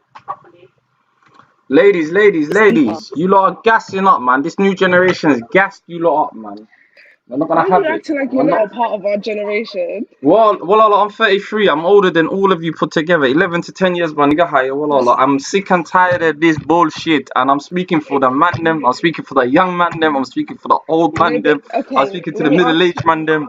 We are not having this no more. We are fighting this feminazism in our hood. I didn't say all men are trash. I said some men are trash. It's not about feminizing. No, sis, don't backtrack on what you said. You said what you said. Say it with your chest, because I've got the podcast here. And because I do say there's some good men out there, but it's just I feel like from all my experiences, it's dead, literally. Yeah, I know. He said my experience, you said what you said. Say it with your chest. You know what? I don't blame you for saying that because there is a big problem in our community when it comes to personality traits, being controlling as well, mental and emotional abuse. And the reason why they are abused is because they've been abused themselves and they think that it's normal behavior. And the only way you can get rid of this nonsense and you can get rid of these narcissists is for you to run for the hills. If you think you have a narcissist in your life right now, it does not matter what they are to you. Oh my God. You know you can't even cure narcissism. You can't cure it. Jesma, you ain't even lived life and you're talking like this, man. This is typical. I don't know what generation this is, man. What do you mean? I have lived That is so my bestest you do life. not know the shit that I went through. I may be 22 years old, but I have had a life. I have a life, and I can tell you that with my tests. Just because you haven't gone through something does not mean it does not exist. Yeah, I know. I'm not saying that. I'm not saying that. I'm not saying that, girls. But I'm saying this over exaggeration. This over exaggeration. Are we following the trend of the West, or is it something that is just? No. Don't even try and come with them talks, because I have evidence and receipts about Somali men being trash, and people. It could be your own father. So I don't even want anyone to come to me about anything, literally. Because you see Somali men, they will marry 4 wives, they will have 10 kids here, 4 kids there, 5 kids there, abandon them, go be eating child in Somalia, acting like everything is all willy-nilly, and then they don't even know the psychological problems that their kids are going through, the emotional abuse that they're going through, or like having an absent father is like takes a toll on your life, and that's the reason why I speak mental health, because like I have a dad, but I don't have one at the same time, if that makes sense. I've been raised in a single home, a single parent home, and my mom is basically my mom and dad. And it's just like when my dad popped up in my life, it's only when he got sick. He thinks now that he has it, okay, all right, I get it in deep hand, like, oh, your parents have rights over you, but don't think that you can like pull the wool over my eyes and think that, yeah, you're coming into my life when you're sick and you want something. No, that's not how life runs. Okay, do you think it's like Sister Jesna said, and I think something that you elaborated on earlier as well, is it that emotional unattachment that maybe some of our fathers did have? Because on hindsight, I had a brilliant. I'm not boasting, but my dad, I kind of love my dad. He kind of taught me how to be a man. That's good though. If you've had a good like upbringing and a good father I'm figure. not gonna lie to you, I love my dad. I'm not gonna lie to you. For me and him, we're more like friends. It's not like a father-son really. It's like, yeah, I could just chat to him about anything. Rare. You know, first time knocking at the souk and all of this, he kind of understood, and he kind of like, you know, and he gave me like man advice. But you know what? If certain men have not been, and I've said this and again, maybe some of our young men haven't been taught how to be men. Yeah. It's true, 100%. Yeah, we can hear you just now. Go ahead. You got something to say? That's good. No. I just Hoya called me and so I muted my mic and so I was just asking. Yeah. But I'm just saying. I think I told you that. Hassan Yara said they went through civil war. Give them a pass compared to other guys. What do you guys think? No, I completely I get that. But that doesn't give your parents the right to emotionally abuse you, type shit. Like I can have empathy. Don't get me wrong, don't get it twisted, but then you're adding to my pain and my hurt. If you want to bring Dean into it, there's certain things that parents should be what's it called, upholding. Accountable. There's rights. Children have rights too, bruv. Don't get it twisted. But if we live in this day and age, especially this day and age where we live in the day and age of where it's baby mother or kaleo, dadan halal school and maybe a lot of us, maybe the young generation don't understand that. And again, this comes back to Deen Talawusalab. Maybe they don't understand what good is nowadays. You get where I'm coming from, and what responsibilities there is. Yeah, that's why you shouldn't get married. Yeah, but period. You know, I've said this to everyone. What's wrong with you just now? No, some people get married for companionship. No, people get married can get married for companionship. Hakushe kenisi dawolalo ye. Alu Yoruba kusa kurum say. Allah, yeah, Wakas. Here goes. Yoruba kusa what do you mean get married for companionship ilma what naag baa guursanaysa walaalo ilma saa socota reer baa dhaqanaysa xalaal waa wax badan noqotay ilma xalaal meesha keenaysa what's this companionship thing about this is what I'm saying feeling do you think like West waxa waalay walaalo yeah it's In these feelings Islam, waxaan la in daawanayo Islam, the Prophet Sallallahu Alaihi Wasallam, did the Prophet Sallallahu Alaihi got married to all his wives and then had kids with all of them? No, he didn't. Let's talk about that. Because if you want to talk about deen, you can't pick and cherry pick like. I'm not picking and choosing sis I've said this 100 times to you sis you Picking the know me ripest already mango, just whatever. yeah but just you know me already walaalo I've said this 100 times to you I'm not a sheikh I'm not here to be a scholar I'm not here to be none of that. I'm just here to just drop my opinions on how I think. I'm sorry, my opinions. Sometimes they might be wrong. Sometimes they might not be right. But I stick up for the man then because I say But I there's disagree an with you. assault on the man. I say there's an assault and it's coming from the far left. Wallah.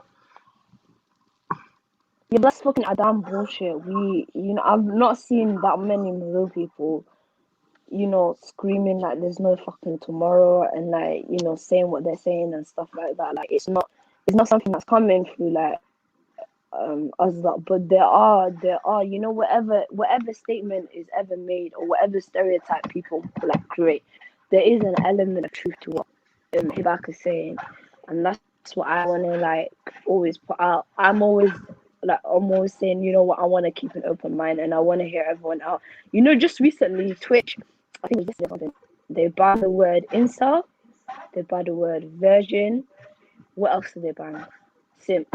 They banned those 3 words because of money. So if a bloke he's donating to a girl who's like a gamer on the platform, if he gets attacked for being called a simp because he's being nice or said that you're a virgin or you're an incel, then it's gonna hurt his feelings and he's not gonna donate and then Twitch is not gonna get a cut from that money. So that's why they did it. I'm trying to say I'm not here to call a guy probably disagrees with Khaled to call them a simp or an incel or whatever, and I'm not saying that you do, but there's a lot of guys out there that would say that, and I'm not here for that. I like thinking for myself. 100%, I think there's an element of truth to this, and we need to find why. We can't just say men are trash. Okay, there's a reason why. It's in the maskah. The most important thing in your body that you protect is what is in the inside. And the number one thing is your spirit, your soul, and your mind. You protect them first and foremost. If your family is abusive and toxic, you can't have like karmic relationships with your own blood relatives that have abused you. People, trigger warning, but people get sexually abused. People get emotionally abused. People get mentally abused. People get physically abused. This happens in our community. Like it's like fucking having orange juice with your toast. Like it's normal, and we should not normalize that.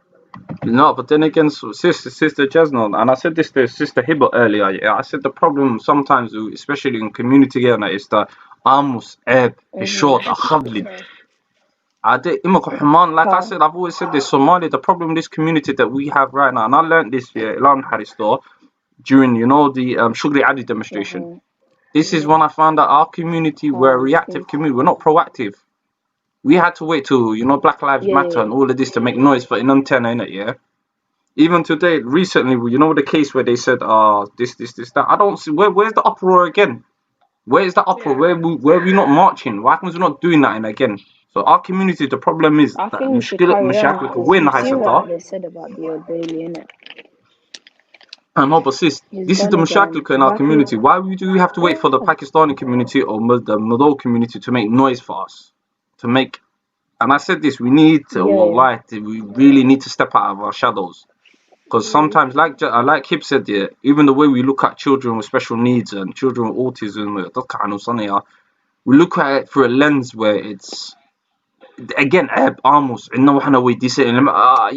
that mentality, keeping up with the hirsis. Keeping up with the hirsis. I say, fuck keeping up with the Jones. We got the keeping up with the hirsi mentality.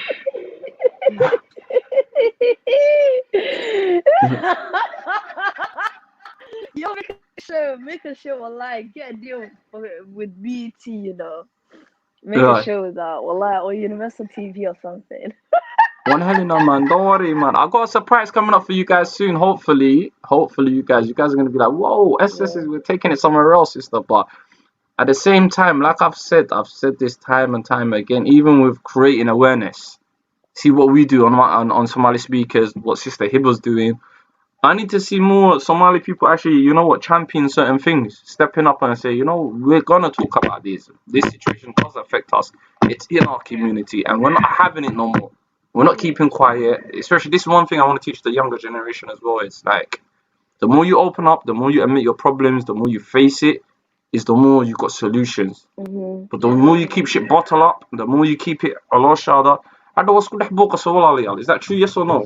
Yes, it is. It's true. Trust me. Yeah. I've experienced that.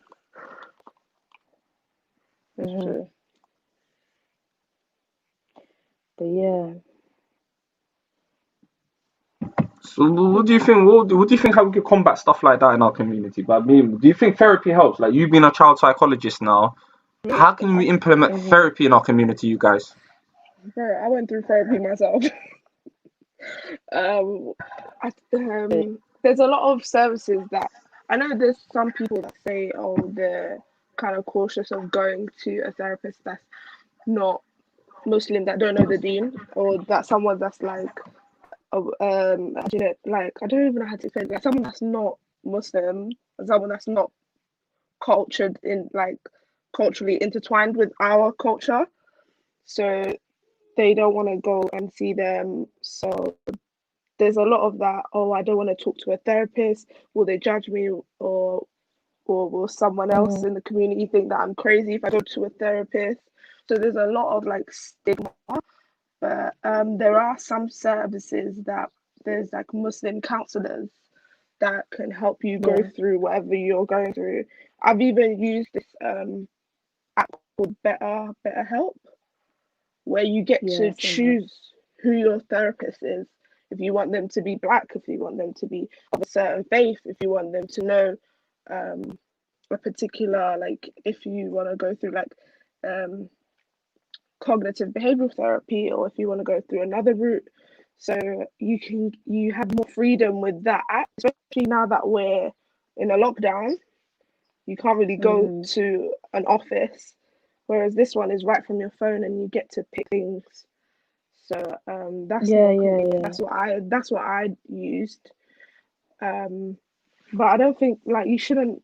I know people frown upon therapy, but it really does help talking to someone that's not your parent, or that's someone that's not your family member.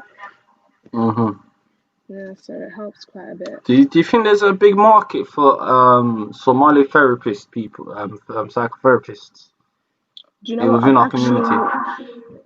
Since I've come across, since I've started doing my Instagram page, I've only come across a handful of Somali women that are in psychologist positions, or counselors, or that are in the NHS.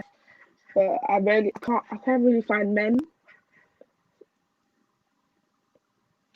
I think the problem is us men, like Runtown, when I say men, we don't. I wouldn't like as a man, unless you're a really close relative, or unless you're someone. Yeah. I don't know. I think us men, we don't really play them games, sis.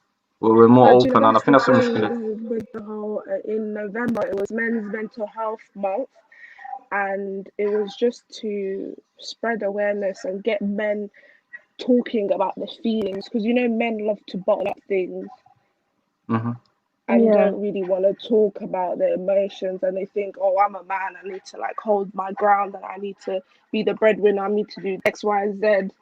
But like you're going through things and you don't even know you're going through it. Do you know what I mean?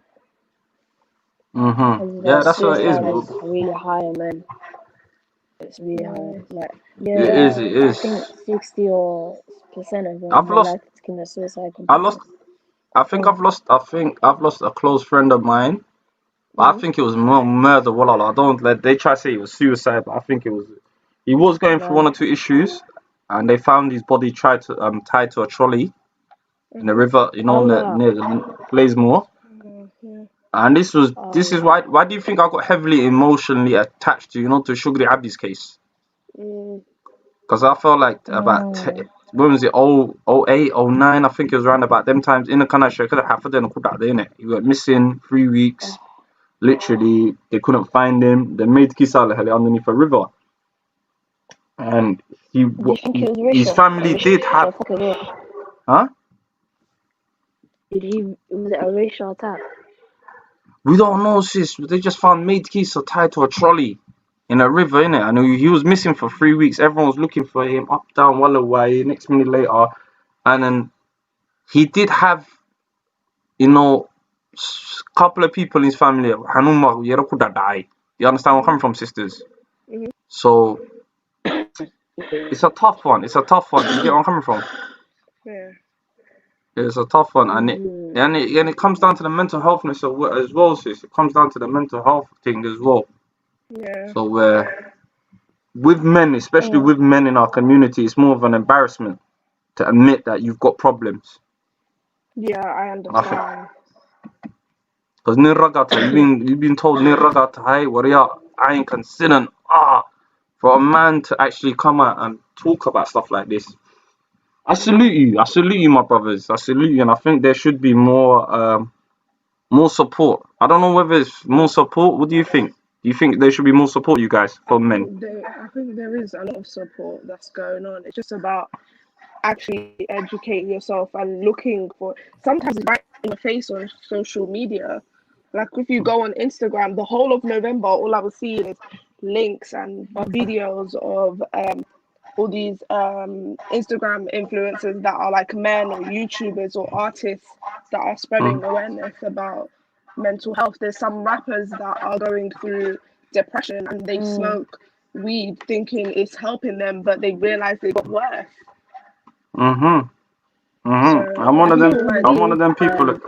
I'm one of them people as well. That I kind of, sometimes I used problems that I was going through. You tend to, below that makes it temporarily go away. Do you get where I'm coming from? But it doesn't. So yeah, you start, for the long sister. term, it will make it worse. Yeah, big up, sister talk. Salaam alaikum. Wa alaikum assalam wa rahmatullahi wa barakatuh. How are you guys doing? Yeah, we're Alhamdulillah, doing good. sister. Alhamdulillah, I'm sister. alright, how's you? Thank Alhamdulillah. you. I was so enjoying the panel. Wallahi, mashallah. You guys have discussed some really amazing topics. May Allah reward you. Mean sister. Mean sister. We try our best. Um, We try our best. But can I say something? We've got an actual psychologist on the pitch as well right now in the field. I know. Sister By talk. the way, congratulations, Sister Hiba. Hiba, sorry, Thank you've you. graduated. Thank you. Allahu Mubarak. Thank you. You yourself are a psychologist as well. Do you want to break down sort of things? And sister, what do you think about our community with therapy? What do you think? What do you think, sister talk? Subhanallah, is a very good question, wallahi, because it really saddens me, because I know that along my sort of career path, I know I've seen a few Somalians, mostly Hablaha, the sisters, and subhanallah, for whatever reason, because I wear the hijab and everything else, I don't know, like I've realized they tend to, after a couple of sessions, they end up just not coming back, or they would, I remember one sister, she requested to see someone else, which was really hurtful for me because where I work, it took a lot for me to be able to get her to be my client, or to, get her to sort of come on my roster. And then after like the first session, and the thing is, I realize as well with our people, we want a quick fix. So a lot of the clients that I've seen, they want some kind of medicine. It's like you've got a magic wand or something, and they want you to make their problem go away. And that's a really dangerous thing, because the thing with talk therapy and with counseling, especially because my field is with counseling, a lot of people, the things that they have, it needs to be unpacked. And this takes, years of them suppressing their voice. A lot of the sisters, the assessment forms that I get, they're balwid haistan, they're drinking, they're into drugs. I mean, I've never actually met a Somalian boy, a guy, but I've met other ethnicities that are Muslims, sort of from other communities like Pakistanis, and also sort of Moroccan, what else? Algerian. But these are just like little twinklets. They're not even, but majority of the clients that I see, they're all British, white. Okay, that was So it's interesting. quite Do you sad. feel like Subhanallah. do you feel like a lot of the time when you do get Somali women as clients, there's that what's it called, the Arab culture, and not wanting to open up about their deepest, darkest secrets per se, because they feel like it's like it's air to speak to a Somali counselor, like if that makes sense. Like they No, feel like, definitely. yeah, because even I'm not gonna lie, even myself, like when I was doing therapy, I didn't pick a therapist that was Somali. I picked a person that was black and that was aware of my deen, but I just didn't want. I opted out of them being specifically Somali because I didn't want that judgment when I was unpacking all of my grief and my emotions. No, definitely, subhanallah. And I think I could so resonate as well with, because I know you have to go into placements and you Mm, also have to do, your own hours as well for therapy. And alhamdulillah, for me, I had all my therapists were white. And even currently, because I still see a therapist, every so often, and she's white, and she's actually the person that I started my training with, alhamdulillah. And even speaking to her, that there are times where there is that conflict of interest, because I know yeah. she's not going to understand my faith. I've had another therapist that was just, quite oblivious to, I really struggled with when I put on the hijab first, and I felt, the whole kind of stigma and looking at the media and how, women get represented, especially from the Muslim community. There was a lot of, like, even for myself, I had like identity crises that were going on for me. And it was really difficult. But alhamdulillah, the one thing that I turned to was, I also done psychology sort of studies, but from Islamic perspective. So I think that's what kept me grounded. So as well as like seeing, dadka ana Muslim hain and they're not from similar culture as me, I always had the faith to come back to. So it was really Okay. amazing, alhamdulillah, in that sense. But I Yeah. agree with what you said, sister. It is difficult because a lot of the things that I was sharing in my sort of therapy sessions, I think I would wonder or think twice as well. Would this person judge me? I know that right now I have a client who is from a Pakistani background. He's an atheist. And subhanallah, we've had maybe like 4 or 5 months now, within our sessions we've been doing the counseling or therapy with him. And subhanallah, the first thing he said to me after, because people come and they sometimes they don't know, they can't articulate their emotions, their feelings, they don't know Mm, themselves what's going on for them internally. So yeah. it's, the tools that we learn, I guess, or we get taught, is how to, ask the right questions and how to provoke those kind of reactions and emotions within the client, within the therapeutic setting. And I know that after, I think it was like 13 sessions, subhanallah, he goes to me that my hijab, because he didn't want to talk about, his sexuality and things like that.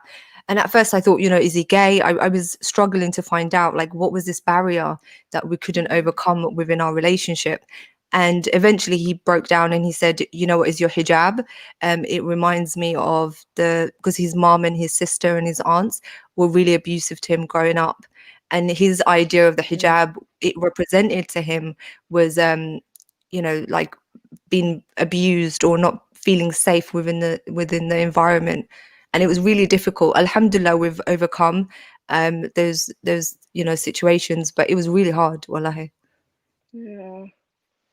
Because Okay. the thing with counseling as well, and with the psychological standpoint, is that a lot of the traumas and experiences that people have had, a lot of the emotions that are, they're holding on to, or they don't understand why they're acting out, it's because of their unresolved emotional states from when they were children.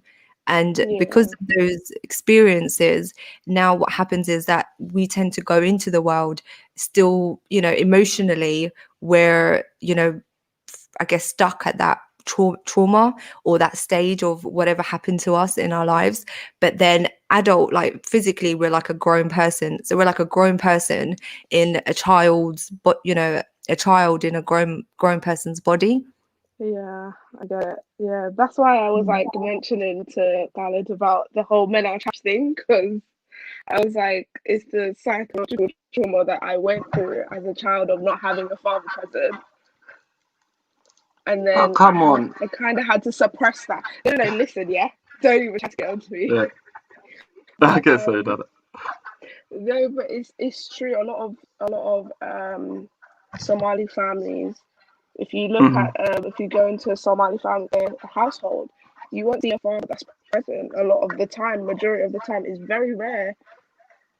So that does have a large impact on daughters and how they carry themselves in the future and how they pick men or their choice in men or who they date or who they marry. Because I've shared stories on my podcast, like I don't want to shy away of my like halal dating experiences. But my choice in men is atrocious because I haven't had a father figure to show me how I should be treated. Like I take so much crap. Do you know what I mean? And it wasn't until I was until 2019, I was like, why am I taking this? Like I'm literally a punching bag. I'm absorbing everybody's like damage and their hurt, and I'm like, and I'm making my mental health worse. But how do you child psychologist and Jesna, 3 Somali sisters, how do you think we could, because there's brother Jamil here, he's another good brother, HA, Libahira, Abdi Tahir is in the chat, there's a couple of Somali brothers in the chat right about now, how do you think we could, how do you think that, what the brothers are saying is that we don't even talk about our issues, how do you think we could teach young men to not follow down this path and not being emotionally attached? And again, sisters, I'm not trying to make excuses for the brothers, I'm not trying to make excuses for the fathers, but well, you got to remember, certain of us come from war-torn countries, and when, I don't know, our baggage, do you think that trauma affects us as well? So I'm going to leave that to the panelists. Do you think that's passed down to son to father to son now? If it's okay to start with you sisters, I would basically say that firstly, we can't, I think there's a complexity here. So I don't think the narrative should just be focused on, you know, the dads or the moms or, you know, the children. Everything works in a unified way. So even when we think of, you know, the human sort of psyche and the human experiences, that it, you know, certain things trigger a person to become fragmented internally, whether it's mentally, physically, or emotionally, right? So in that sense, I feel like when it comes to how we've been raised, like you can't, the environment that you grow up in has a massive impact, and it actually shapes, you know, every aspect of who you later become, whether, you know, even right from the womb, when a mother is carrying a baby, you know, whatever experiences, if she's got, you know, anger, or if she's feeling hurt, or if she's sad, or if she's fearful, those cortisol levels are getting pumped in from her heart into the baby's heart. And that, you know, these are getting imprinted on the baby's sort of DNA as the baby. So right before that, it, you know, it goes back to that. So yes, we've all been traumatized, alhamdulillah. And I don't think, for me, what helps me to connect all or to get a bigger picture of it all is the deen. You know, Allah subhanahu wa ta'ala tells us that we're going to be tested, and whatever test that we find ourselves, whatever home that we've come from, it's not about blaming. I think when you get to an age of being conscious, it's really just looking inwards and finding out, okay, well, where do I need to change? Where do I need to explore and, you know, rediscover or get rid of the bad habits that I've learned, through my family of origin. And there's another also system, the family of origin really has a massive play to part in, because I think for a child, whether it's a female or a male, you need your frame of reference for how to be a woman or how to be a man is your father figure or your mother figure. But if you grew up, I grew up in a later excuse me, years, I grew up in a single parent home myself, so I know that we might push it away and say, oh, it doesn't affect the child, just kind of get on with it. But it really does. It affects people's mentally, because as a woman, to have an image of what a man is meant to be and how a man's meant to treat you, it shapes you. It gives you to have that understanding of what a man represents in your life, because you learn as people, we're not just I'm feminine and you're masculine. We have both within us, the attributes that we attribute to men and women. But firstly, this is the thing that I'm realizing as I'm also studying myself, is that for me to first find a healthy relationship, I have to have a healthy self. And in order for me to have a healthy self, I have to integrate, I have to integrate my traumas. I have to, integrate those suppressed feelings and emotions. And then kind of reparent myself. You get to a point where you reparent yourself. And in doing that, it ends up giving you, inshallah, a healthier, aspect of yourself, really. So that might have, I don't know if that answered your question, but I went on a tangent there. But I don't think it's about blaming. I think if we get stuck on the narrative, we lose the purpose of it all. But I do really, really, I'd advocate all the time to everyone I meet, go and speak to someone. And also, I think there's this thing of, if we open ourselves up, because we are people of, wanting to connect to others and feeling accepted, and also wanting to feel seen and heard by people. But we should also go and contain those feelings in a safe environment. So, it's not okay that I just go and offload to my friend, or because then, we have all these archetypes play into it. You've got the rescuer, the victim, the perpetrator. If we even look at the transactional analysis of how people relate to each other, we've got, for example, the feelings and emotions that we have, are they being contained? Are you constantly being re-triggered? Even social media, I think I did a talk on oversharing. And the reason why I did that was, sometimes I'd watch something on YouTube, and if I hear, that there's a saying now, it's called sad fishing, where everyone seems to have a story to tell. And I don't dismiss that. I think you should have the right to, especially in an era where, people are finding their voices, like within our community, where things were very much a taboo, and they, pretty much still are. But what we're doing is we're bringing awareness, like, with the sisters here, alhamdulillah. So in regards to saying that, should I say, I think it's really as important to take accountability for your actions, for your feelings, and for your emotions. And this is a really big component on emotional intelligence, because emotional intelligence, there's various components to it. But one of them is about, learning about yourself, being self-aware, learning how to self-regulate and self-manage yourself. Because then that would, help you from falling into these traps that, these dances that we all do with one another, where, as a girl, you might be drawn to a man who, just wants to take advantage of you, or, maybe you never heard the affirming words from your dad because he wasn't there. But then now you've met a man who's suddenly giving you all this attention. And in your mind, you're thinking, oh, I haven't felt this way before. It makes me feel seen, and I like the feeling. And then, that person might have bad intentions for you, and then he'll take advantage of you, and then your heart gets broken. And then now you harboring onto that pain, and then now you're projecting that onto other people. And then, so it's literally just, it's a merry-go-round. And I think we all, a cycle of hurt. yeah, subhanallah. Yeah. You literally took all the words out of that, because right now in therapy, I'm learning how to take accountability as well. I'm not, because I do scream men are trash, but it's just I also learned that it's me that's going for this type of particular men, even though I never had the upbringing of having a two-parent home and my father wasn't there. Like, I get that that's always going to be a part of my life, but I shouldn't. I started taking accountability that things like this are happening because it's what I'm actively doing. So it's like I'm unpacking things at the same time and kind of relearning things and have to unlearn other bad habits and get rid of things. Yeah.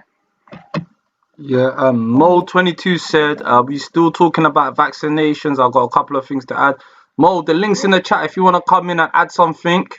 The link's in the chat. But carry on, Yeah. sisters. Carry on, sisters, because we're moving on a powerful, powerful dialogue right now. And I think this is necessary.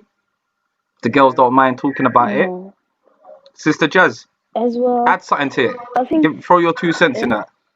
I chat shit all the time. Personally, my background, I'm an illustrator or like aspiring to be one. So I draw pictures for like a living. Um, but I always want to talk about mental health within our community. This is something that we need to talk about. And as well, I think Iraq was touching on a really important thing, like about knowing myself and what's it called? That we always chat about like an ego, and ego is like a bad thing. Well, ego in itself isn't a bad thing. Having a good and healthy ego, protecting yourself from like BS and everything is just so important. And I think as well, Hibak was also saying as well, like sometimes you always have to like, sometimes you might have to like take 2 steps back and realize, why do I have to put myself? Why do I have to? I don't know, like how do I put it? Like endanger myself when I don't look at the red flags. In the very beginning, because like people drop a lot of red flags, and when people do that, it's like, oh, you gotta take 2 steps back. But I wanted to ask her, Sister Talks, if she's got like an Instagram page that I could follow, because I wanna She's follow got her, I put her channel on the link. It's in a Okay, private chat. It's in the link. She's got an amazing on a YouTube private chat. channel. Oh, Please, safe. I put it in a private chat, so you click the link. Hiba, I put Hiba's link in there as well. So if you want to link up Hiba on a podcast, you girls link up. She's got an amazing channel, Jesna. I'm not gonna lie to you. Yeah. She breaks down certain subjects that ain't a lot of sisters talking about. So it's Hibs, and I think like I said, man, this is a space where we could all come together, network, share experiences, and benefit us, benefit our community, benefit the Muslim Ummah, benefit everyone else by having conversations like this. What do you guys think? You think it's beneficial for the year of information? Yeah. With Somali's all due more respect, coming up. Khalid, Go ahead. with all due respect, I think we need to focus on our community. It's good to help the Ummah and everything, but focusing Yeah, on the Somali community, and I think that's yeah. first and foremost as well. Second thing I would like to say is what we forget all the time. We do have a Dakan. That's very different. I don't like talking about religion. I'm trying to say too much. That's I know it just tends to be no too full. Same here. I'm not one of like again. We're not fully yeah, scholared on all of that. You know how it is. We might say things wrong, but I understand you. Go ahead, Sister Jess. yeah, and like we do have to like realize we have a Dakan as well. And there's nothing more than like being appreciative of your own heritage, that type of stuff. There's nothing wrong with it within itself. But I think within our own community, we've got like a lot of political issues, we've got a lot of mental health issues, social issues. We've got another thing now that's quite new to us, which is the idea of a diaspora. The diaspora wasn't that much of a big deal back in when the Seaman and everything was like a couple of people here and there. But now it's overwhelming, and we need to focus on that and how we can manage ourselves. Because what's so sad is that people back home can't save themselves. People in the Western world, you can say, we're the only ones that can save ourselves. Is probably why a lot of people don't have a lot of empathy and remorse for us, because we Mm-hmm. can save ourselves, like if we do it correctly. And as well, like I'm not a big fan of what's that man's name? Dr. Umar. Right. So I'm not a fan of him. He's very problematic. But he did say one thing that was Who? really important, and it addressed to Say the that. Who's the guy you're Johnson, speaking that about? guy, Omar Johnson. Dr. Umar Johnson.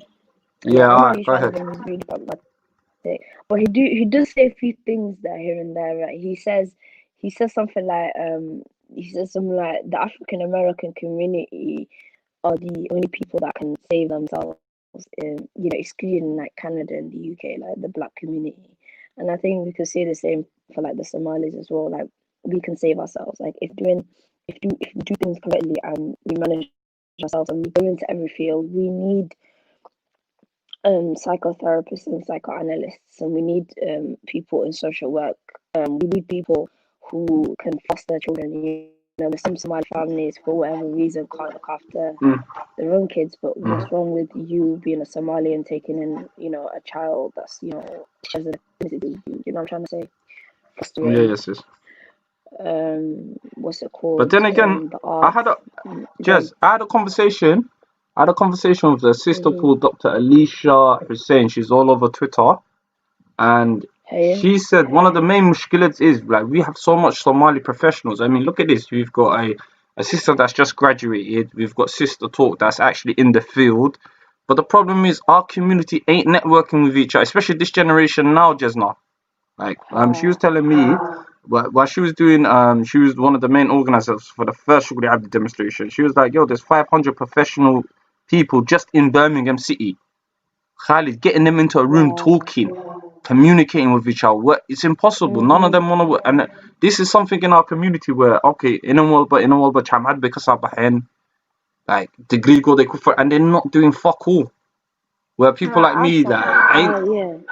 Go on, Hibbs. Go on, Hibbs. Okay, I was basically, gonna say like obviously networking with people is 100% like what's it called that's how the Jewish community this is how the Jewish community made it after the after the Holocaust, because they networked, they bonded like together, and they figured out ways of how to take themselves from one of the most hated ethnic groups to the most thriving ones, to the point where there's not a lot of people that are anti-Semitic or say anything about them because they own a large part of the real estate in Manhattan. They own quite a large portion of the media.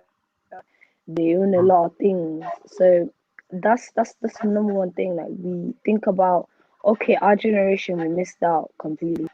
Like you can never you can never see them there. You have to think about that. And just because you've got an income, that one's got an income, that one's got an income, we've got cash distinctions. Like but do we have actual wealth where I'm good? I don't. If we put the wealth to aside, sis, yeah. If we put the wealth to aside, just communicating with each other. Because I feel like Moderna, do you understand where I'm coming from? Yeah, but when it comes to working together, communicating, establishing sort of community ties, and improving each other, it's non-existent. Especially when I speak to WM, she's from Minnesota. She was telling me in America, Minnesota is different. Like brother Yusuf's like, yo, we got big sort of places and big funding for ourselves. In the UK, especially where I live in London, I don't see none of that. I don't see a place where. Sorry, Sister Hibak had something to say, but I don't see places where culture centers, where we could come up, link up, meet up, and speak about true issues that affecting our community. Should we let Sister had something to say as well? I was basically gonna say like the field of psychology is quite competitive, and people don't like to give each other a helping hand a lot of the time because they feel like I've made it, I've built myself up, I've built my own platform. I don't need to help anybody else up. I don't need to bring up a person that just graduated and train them and bring them up to where I'm at. Do you know what I mean? So a lot of the time it's like some people just want the successful for themselves, whereas with our entire community, it's okay to share and build together. It's not that deep. I'd just like to welcome brother Numbers. Assalamu alaikum, brother. You there? Hello? Hello? He's on mute. I don't know. Sometimes it happens. Yo, Sister Talk, you had something to say, sis?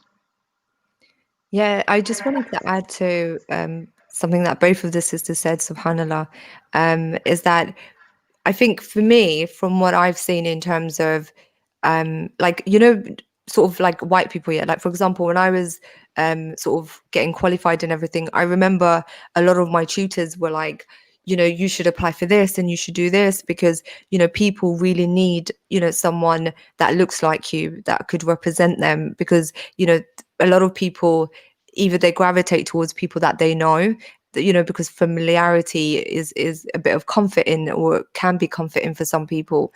And for some, it could be that, you know, they want to go away from that and they just don't want to associate anything that, you know, that's to do with the culture, and you know, they just want to find themselves in a way. So I appreciate both aspects. But the thing that I just wanted to add in terms of why we don't, I feel, from my opinion, why we don't come together, is that when we, it's the shame. I think in our community, there's a lot of shame and a lot of guilt that we carry. And the guilt one is firstly how we got taught about Ilahi. So we see Ilahi and everyone else as, you know, we're someone, like people are out to get us. And you know, I can't show a sense of weakness. I can't show any sort of vulnerability, because if I do, people will take advantage of me.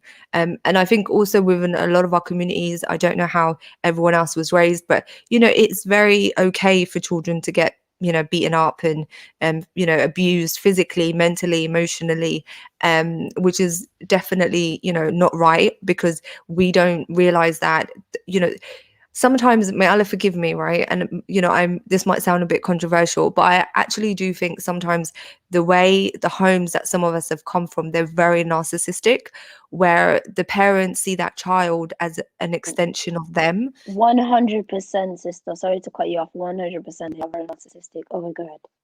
Yeah, jazakallah khairan. No, it just in the sense of they don't see that child as, you know, a unique human being that has, you know, all these faculties, and they're meant to help to nurture that child. But instead, what they do is they, you know, use that child for their own self-regulation. So if the mother feels whatever feelings and emotions, she projects that onto the child. And then we know, you know, children look at their parents as if they're gods, you know, when they're young, because their survival depends on them. And that child then internalizes that shame, you know, that guilt, that embarrassment, whatever it is. And then they now grow up with that shame. And it's difficult for them to open themselves up to other people. And I think, to be fair to a lot of professions that do maybe get involved within a lot of our communities, well, I know someone that works for like the housing, I know someone that works within the as a social worker, and the Somalis, I know ones that work in schools, and you know, as teachers, and every single one of them, I always get the same story, that, and they're very different people with very, you know, different parts of London and in the UK. And the first thing they say to me is that our people, it's like you regret helping them. You know, you try and go out of your way, because we all want to come back and, you know, whatever we've learned, we want to come back now and help our families and our communities. But when your community constantly, you know, looks at you in a way where you're an outsider now, or you know, you're not being respected, or you know, they think, oh, who do you think you are now, you know, trying to come to me to tell me about how to raise my children. Like, I've had friends, like the teacher I said, you know, the doors would get slammed in her face, you know, when she would even bring up the way that her child is, and you know, how her child's acting up in school. And it's like, what do you say? And subhanallah, and I feel like we carry so much shame and so much guilt that, you know, the littlest thing we perceive it as being criticism, and that we've been criticized, and since, you know, we have this false facade of who we think we are, and the little, you know, whatever people say about us, or about the way we raise our children, or you know, the fact that even just to help us, we look at it as if, you know, I'm not, you know, like that's beneath me, you know, I just need to turn to Ilahi and Ilahi will fix things. And I'm sorry, no, Ilahi subhanahu wa ta'ala told us that, you know, there's going to be ills in the world, you know, there's going to be problems, and you know, people are going to have difficult, you know, mental illness, all these type of illnesses, but there's also the cure. You know, Allah said he did not send down a disease without a cure. So if we have mental issues, clearly there is a cure out there, but we want to, like, I think the sisters refer to it as like, you know, possessed by jinn, or all these stigmas that we have around it. And being, to be fair, all of that does exist with our Islam. There is jinn, there is all of these things, but it's like, where's the differentiation? Where is the, understanding things for what they truly are? And also allowing people to help you, because if you're not willing to be helped, the whole world can come together. Nobody can help you if you're not even at least the tiniest bit receptive to knowing that, what, maybe you've got things wrong, maybe you don't know everything. Like, I know family members, wallahi, till today will talk about certain situations about, their children or the way they raised them. And even for me, they would be like, what do you know? That can galada, they don't know anything. Just the way they speak, wallahi, I think and that you become paranoid yourself. And then it's like, you know what, okay, I'll leave you be then. So That's yeah, I just wanted 100. to add to that. Definitely. Hey, yo, Numbers, you there? Hello? Hello? This guy, I don't know if he knows how to press the unmute button. Yo, mute or unmute. Hello, Numbers. Miskin ka, wallahi. Hello? Wallahi, I don't know, because he had something to ask about, I don't know if he put something in the back chat. If you can Numbers, type are it. you still talking? Yeah, we are still talking about it. He's typed it in the back here, yeah? Hello, what are you? Yeah. Because he had something to ask about vaccinations. Yeah, I don't know. Hello. Khalid, I'm gonna disappear now. My phone's dying. I'll see you guys Your later. phone's there. Yeah, we're gonna obviously brother Jamil wanted to come in about 10 minutes. He wanted to add something to the conversation. But again, Jazakallah, I think he's left Yeah. and he's come back in. Thank you for coming through. I put the links for Yeah. sisters chats and I've put the link for Hibba for you. So again, guys, the link in sister chat and Hibba, they're both in the chat. So please hit these guys up. Show them the love and support that you show us. Will do. It was Will also, do. can I just say, Will do, Jazakallah inshallah. khairan, sister. I really benefited hearing your talk earlier, and it was a pleasure meeting you. So thank you. Oh, you're welcome. Yeah. Thank you. Nice meeting you too. I'll definitely be in the comments, like doing my thing. Nice to meet you. Nice to meet you too. Keep those podcasts coming, some interesting topics. I will try to be Assalamualaikum. consistent. Yeah, Salam. being inconsistent, come on. Yeah. Hi, assalamu alaikum, Damanti. Alaikum assalam, sister. I don't know. The brother's saying he won't unmute. Come in and unmute yourself, because he had some couple of questions that he wanted to ask you. I'm gonna try again in 1 second to join. All right, because this brother, he's got a couple of questions about the vaccine that he wanted to ask you, sis. Is there anything you wanted to drop to sister talk? Anything that you wanted to add in? Sorry, to I was what? gonna mention that she meant Go ahead, Hibba. no, because she mentioned something about social like social workers and people, Somali people, not wanting to seek help because of that narcissistic trait of I know it all type of thing. And I think like some parents shouldn't be ashamed to like go to a social worker and say this is what I need, this is what my child needs, this is what my family requires, and we need support, etc., etc. And it's okay to ask for help sometimes. I don't feel like anybody is above asking for a helping hand every now and then. It's okay to ask for support. And I think a lot of Somali people are just afraid of they might take my child or they'll criticize the way I've raised them. So I would say one piece of advice is if you feel like you need support or respite care or short breaks, refer yourself to a social worker. It's okay. Definitely. Yo, Numbers, you there? He's just on me. I don't know what's wrong with this brother, man. Hello. He's not muted. He's not mute now, innit? He's not. Yes. No. Yeah, we can hear you. Can you hear him? Hello. I heard something, but I didn't hear words. Yeah. Can you hear me? Okay, Yeah, we can hear you. Yo. Hello. Yeah, we can hear you. Go on, speak, my bro. Yeah, we can hear you, but you're breaking up. Speak.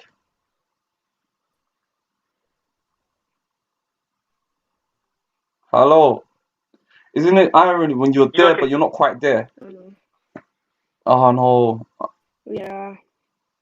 I don't know this brother. This You might brother's have to got... write his question in the comments. Like, try again, bro. Come in. Try one more time. Come back in and come in. Or switch on your Wi-Fi, switch off your data. It's one of the two, bro. Khalif Mahmoud said something really powerful here. Yeah, can you hear? Hello? Hello?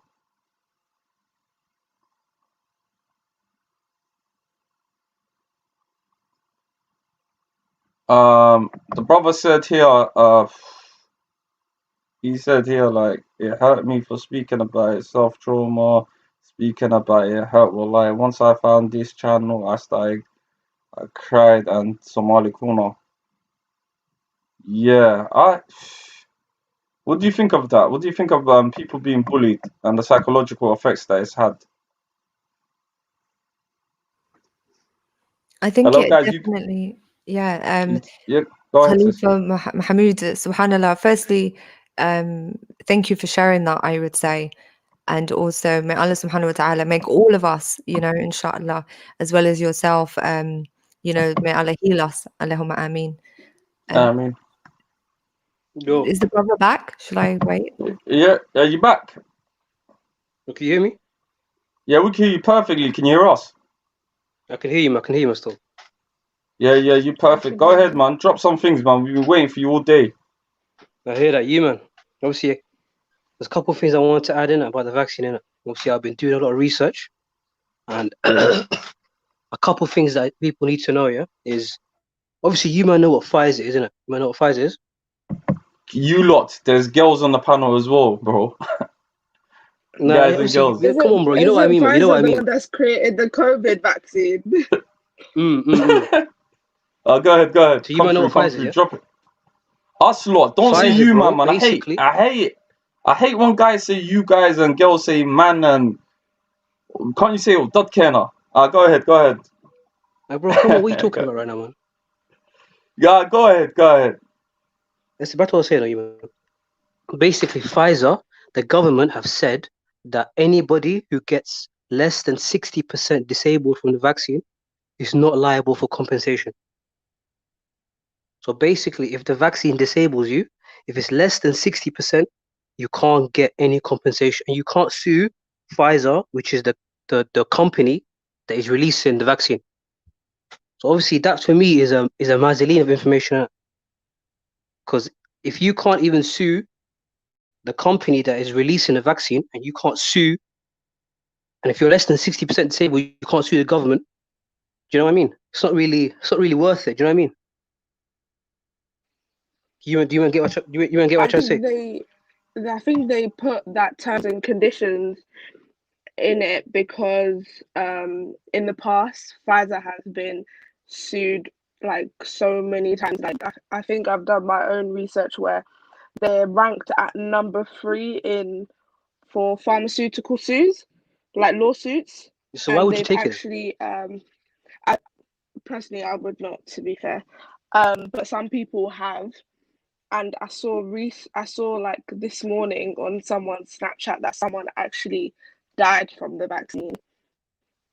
So I think that's the first ever person to pass away. I'm not trying to say the government is trying to kill you. I'm just saying the government have clearly rushed this vaccine out. They've rushed it, and obviously they're trying to get the economy back into.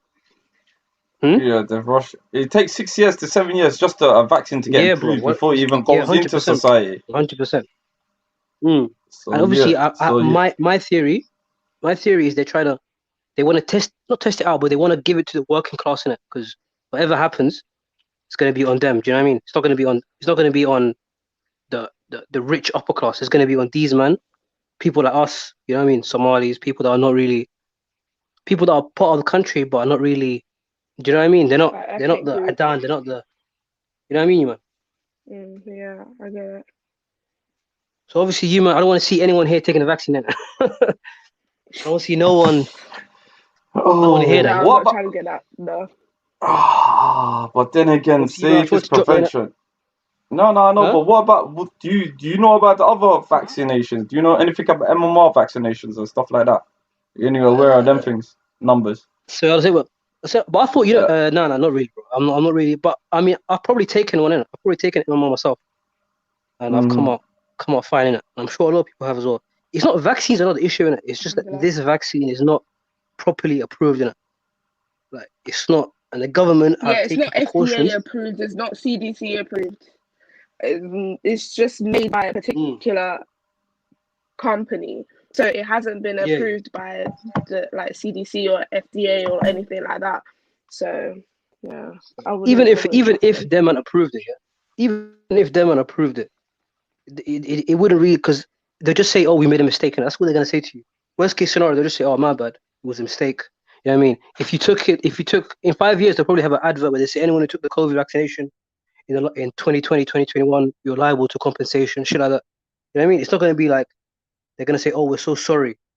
It's just gonna be the usual way that they dodge responsibility. You know what I mean? So obviously, as you lot said, I think I heard people say before when I jumped in 10 minutes ago. I'm not sure if it's 10 minutes ago or saw in the comments, but some people said that MMR, the vaccination caused issues. And as you can see, no one's taking responsibility. You know what I mean? The government, no one. So obviously, 2021, I advise no one to take this vaccine. That is my 2 cents in it. mm-hmm. Oh God, do you That's know true. when But you said the MMR vaccine has caused issues? What issues? Now, I don't know. As in, I thought I read that in the because when I was trying to join the chat, obviously it wasn't letting me in. It was something Oh, wrong with my someone in either it's my comments. phone or my something in the or my internet was wrong. But when I read in the comments, I think somebody said, "Yo, like my auntie or something got ill from the vaccine," which is possible. You know what I mean? If the government have a website which is called Vaccine Damage Payment, like, Khaled, if you want to check it, you can go check it. Just type in Vaccine Damage Payment. You'll see the official government website, same government website that's left for student finance with everything. The same government website literally says if you get disabled less than 60%, you are not liable for compensation at all. So this could leave your arm like not working. Your whole arm might not even be working after you take the vaccine, and you can't. There's no compensation. You can't work, and that's just unfortunate for you, man. You know what I mean? It's up to you, bro. That's basically what they're gonna say yeah, to you. but Broski, what about this? Yeah, Big Papa said, "Yo, if they will force it on you if you want to go to Dubai or How can they Somalia force it on now, you, bro? Come on, man, bro. I, if you I go on highly doubt holiday, that. my bro." What Hmm? about this? Because I heard something about this as well. They're gonna start forcing people to actually, if you're traveling now with the travel thing, they're gonna Yeah, start yeah. forcing You're people right, with still. this You're right, still. vaccine. Yeah, I'm wrong, still. Yeah, but I was actually reading this. What Yeah, Big it's Papa's saying true. is kind of true. 100%. So That's that's anyway. scary as Yeah, well. you're 100% right there still. But then you got to make a choice, innit? You got to say, you know what, like, of course. No, you're 100% right, man. But you can just say, I'm just gonna say no in it regardless. I don't care if they Okay. say no traveling. My health is more Yeah, important. but you know they're trying to control the narrative. So I booked tickets to go see Mo Gilligan live, and now the Mm, company that I've mm, bought it from are now telling me that I need to be mm. vaccinated before I go to the show. Do So not they're gonna listen try to them and because guess control what? everything. 100% because I'll take the people will take the vaccine. Yeah, if you're gonna say, okay, you know what? If something goes wrong, we'll pay you. Like if you go to a restaurant, for example, yeah, and you eat from a restaurant. Imagine before they give you the burger, they say, oh, by the way, if you die from this, you can't sue us in it. You're probably not gonna eat the burger. Right? You're probably gonna walk out and be like, what the hell? Why are they moving so weird? Like Yeah, true. that's basically what Pfizer, which is the Mm. company, and what these are doing. And by the way, do you know there's a video? I'll try. Obviously, Khaled, I'll send it to you in it. I think I got your number. There's a Yeah, send it to me on CEO WhatsApp. of yeah, the CEO of Pfizer. You know what he said? He goes, I don't know if this will stop transmissions. He doesn't know if the COVID vaccine will stop transmission. This is the doctor, the CEO of the whole company. The only reason why people are taking the vaccine is to stop transmissions in it. And this guy said on video he doesn't know if it will stop transmission. That is the biggest story to have ever come out of this whole vaccine. And the fact that he's saying he doesn't even know, basically saying he doesn't know it works. So people are just taking something which might not even work. That is probably one of the dumbest things that you can think of. But obviously, he's trying to make money. He's trying to make money, and he doesn't want any people to come sue him. So he's taking all legal precautions. Obviously, it's up to the if dumb people want to take it, you know what I mean, who don't know anything about what these but shady they're guys do. forcing you. But say if they're forcing They you force now, you. because right now, I'm even scared to jump on a plane. So it's either don't take the vaccine, stay in UK, and you can't fly out. Because I'm scared because they're trying to. I don't know if it's a rumor. They're saying there's nanobites in this as well. So what are these Slow down. nanobites? Is there nanobites? Slow down. Has it got nanobites? Something that could trigger something in our blood system? I'm gonna have to research that more, but I'm not sure about nanobites. You might be right, but you know, I'm gonna have to research that. But from what I know, the vaccine is just, there's a lot of like, it's like if someone's releasing a vaccine and they're taking every precaution, like they're saying, yo, if this goes wrong, you can't sue me. The government saying, oh, if you get disabled less than 60%, we're not gonna pay you. Like, it's a very shady business. Do you know what I mean? And then the CEO of Pfizer said, yo, I don't know if there's transmissions. And one more thing, you know the CEO of Pfizer, you know what else he done? He sold over 60% of his stock. He already sold it. 60% he sold it. So basically, the majority of the majority stake that he had in the company, he sold it off. So basically, he doesn't own the majority company anymore. So basically, like he took all the money that he invested in the company out before it goes bust, before anything happens in it. So this is on top of all the other stuff. This is clearly very, very shady business. You know what I mean? Like, this is not something that people should be putting into their blood system if the people who are creating it are moving like this. So, Wallahi, obviously, on a Somali thing, I would advise nobody to take it, because chances are, bro, they're probably just saying this to people who are working class, like me, like everybody here, probably. Do you know what I mean? People who they can think they can manipulate or are smart. They're definitely not saying this to the upper class eating. Like Boris Johnson's definitely not taking this. He's probably just gonna lie to you. Yeah, the Etonians. Yeah, but then again, yeah, that's the difference. We see Etonians are elite. The elite won't. They like we all know the elite. They've got their own things. Like even the other day, Vice President of the United States of America, when he was taking it, I didn't believe he took a vaccine. I believe absolutely, I don't believe he took a vaccine. I don't believe 100%. No way. So again, definitely. Plus this virus, human, has a survival rate of about 99.8%. No, but do you know what else it is? They're trying to say 80% of the deaths are over. Yeah, but what they're trying to say as well, it's numbers. This is what they try to say, my brother, as well, innit? Yeah, they try to say a lot of the vaccination right now. I lost my word I was gonna say, bro. You had something in your head. I was just about to say. It will come back to me. It's to do with like for me. They said there's 2 other strains that just developed as well. Yeah. So that means the vaccine probably hasn't even taken into account the new strain. Huh? Yeah, but so you're saying this disease is mutating into something else as well? Yeah, 100. So that probably means just the in case vaccine if is you even take less. that. So imagine you take this vaccine and the COVID's already mutated itself and it's become something else. Boy, it's like sister said, you know the ones. There is, I don't know if it's a hadith or Quran ayat, like other world but doing can and it's crazy. Yeah.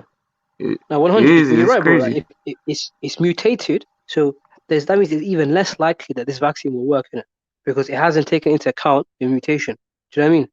So it's like they just bro.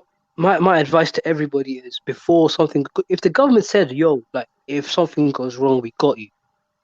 Do you know what I mean? Because people are working, people need to go to. A lot of people are supporting their families, supporting your family, and you gotta go work, and you're working, you're a working man. You know what I mean? 5 days a week, and then your arm gets disabled from this, and they're telling you, yo, so many people who are 60% disabled and above, and you're like 30% disabled because it's only one arm.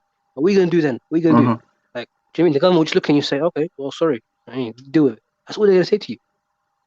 So, wallahi, second of all, right now we've had COVID for 1 year, and how's everyone doing? Everyone's doing fine. I mean, apart from Allah knows how to the older I wouldn't generation. say that, G. Okay, Because you know what? Shall I tell you why? I think Sister Talk knows about this, and I said this on my panel the other day. Like literally, when was it? Last week. And I work in construction, innit? So I'm at one site. One guy literally, he had COVID 3 weeks ago. The guy walked past me. Imagine this. He's just dropped on the floor. I was the first on site. I picked him up. The guys looked at me. Say Like, wallahi. how could I? Wallah, the guy passed away. He died straight away, bro. Cardiac arrest, bro.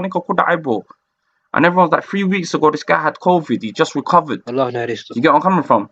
But anyway, he you know, I don't know what to say in it, yeah. But the way How old he is he? How dropped old is on he? the floor, he was only about 43, 44. The way, bruh, I was the last person to look at him. I had to do police reports. First time I ever did a police report in my life. Like, yo, what happened?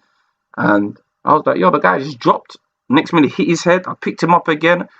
Like, you could see, like, you know, I'm there, we were all shocked. They told me, yo, take a couple of days off work. Literally, I took about a week. You get where I'm coming from? Then this COVID thing happened, measured it. And I was thinking to myself, when I heard, yo, bro, I had to go quickly test myself. Alhamdulillah Rabbil Alameen. But like you're saying, it is killing a lot of people. We don't know. It is numbers. It is killing a lot of people. Yeah. Yeah. But by the way, see your job, yeah? What, tier 4? Is tier 4 affecting your job? Yeah, it sort of did. No, but they were telling me you could work because you know what it is, yeah. You could work because they got a contract, and you know how construction is. The job has to get done. Yeah. There's a delay and very. They didn't even close the site because the guy died outside the site. Yeah, they didn't even close. Everyone was just walking past him. The managers were all shocked. I looked at it. Even you know the little machine that they test each other with numbers. That wasn't even working well as well. So I was like, rah, this thing's not working. You're letting people in with COVID. I said, yo, safe. And then when I'm hearing it's mutating, now you're telling me with this vaccine, and me and the sister originally we were talking about MMR and vaccines. Like, do you think all these vaccines are necessary? This is what I'm saying, bro. Even when you're like Hibs, what do you think? Do you think some of them are though? I don't know, sis. Do you think back in the day, you see of MMR is Go ahead, sis.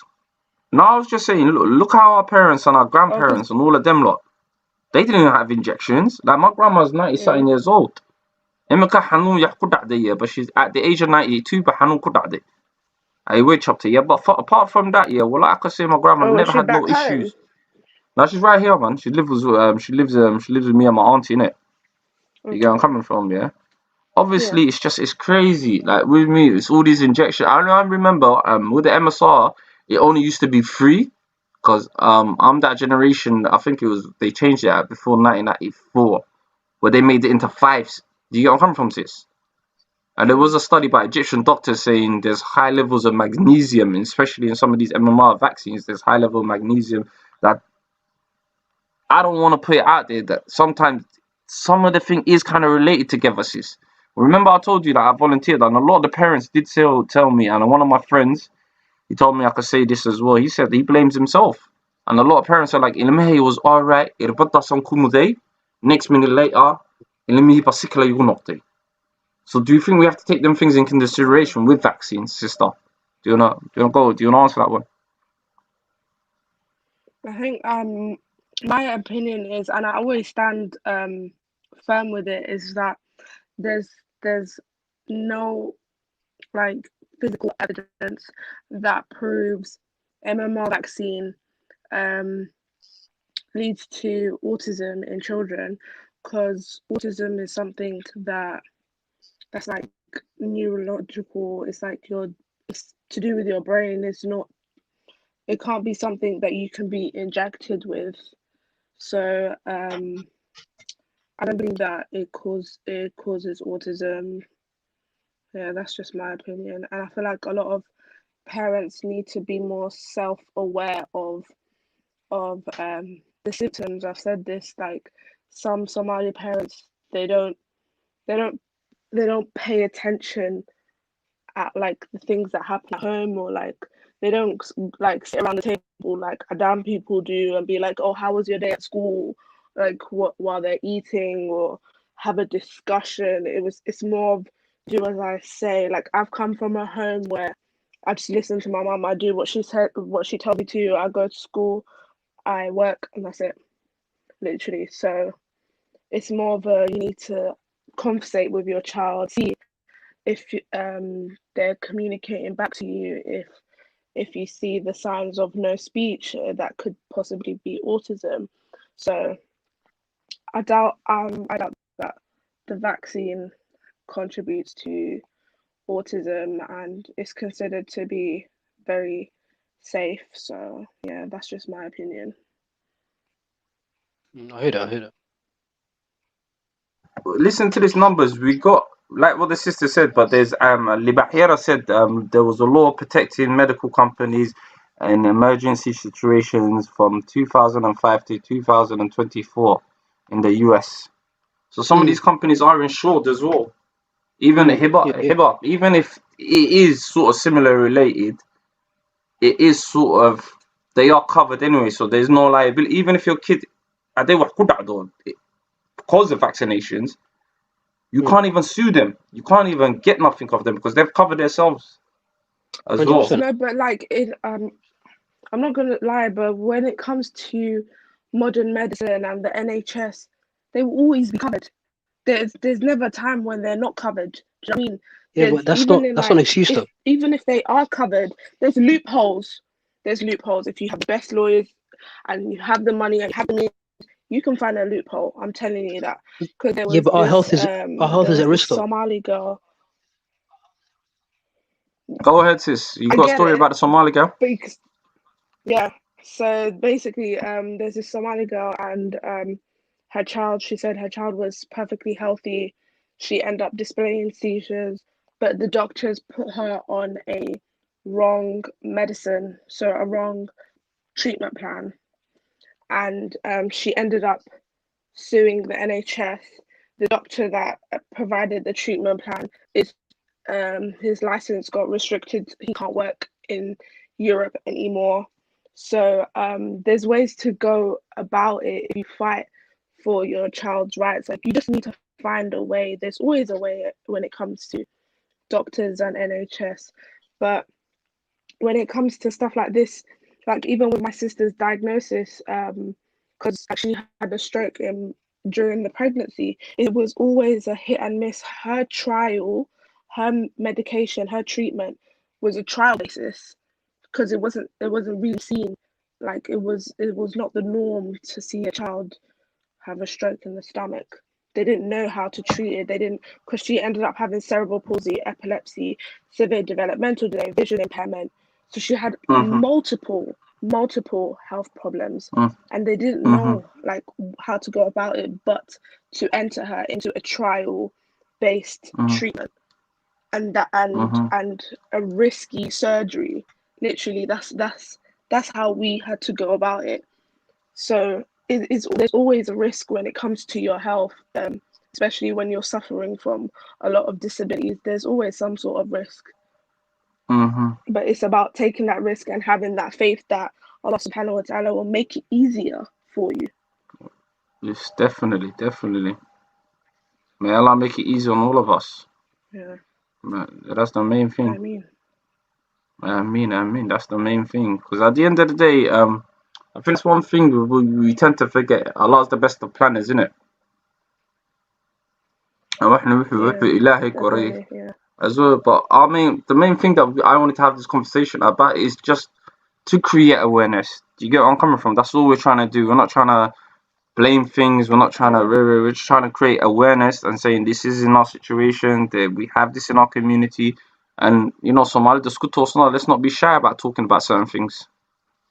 And I think that's more empowering. Do you go from for the community? Yeah. For Anagi, innit?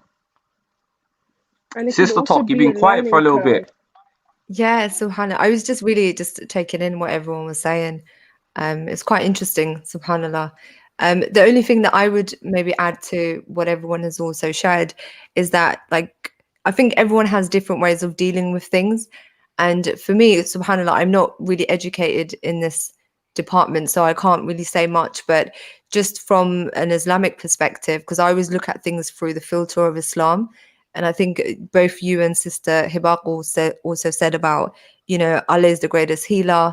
And it was actually a hadith, Khalid, where the Prophet ﷺ, that Allah does not send down, someone can correct me, but I think it's a hadith, inshallah, that, if Allah subhanahu wa ta'ala does not send down a disease without a cure, So everything that we need is actually available to us in the here and now.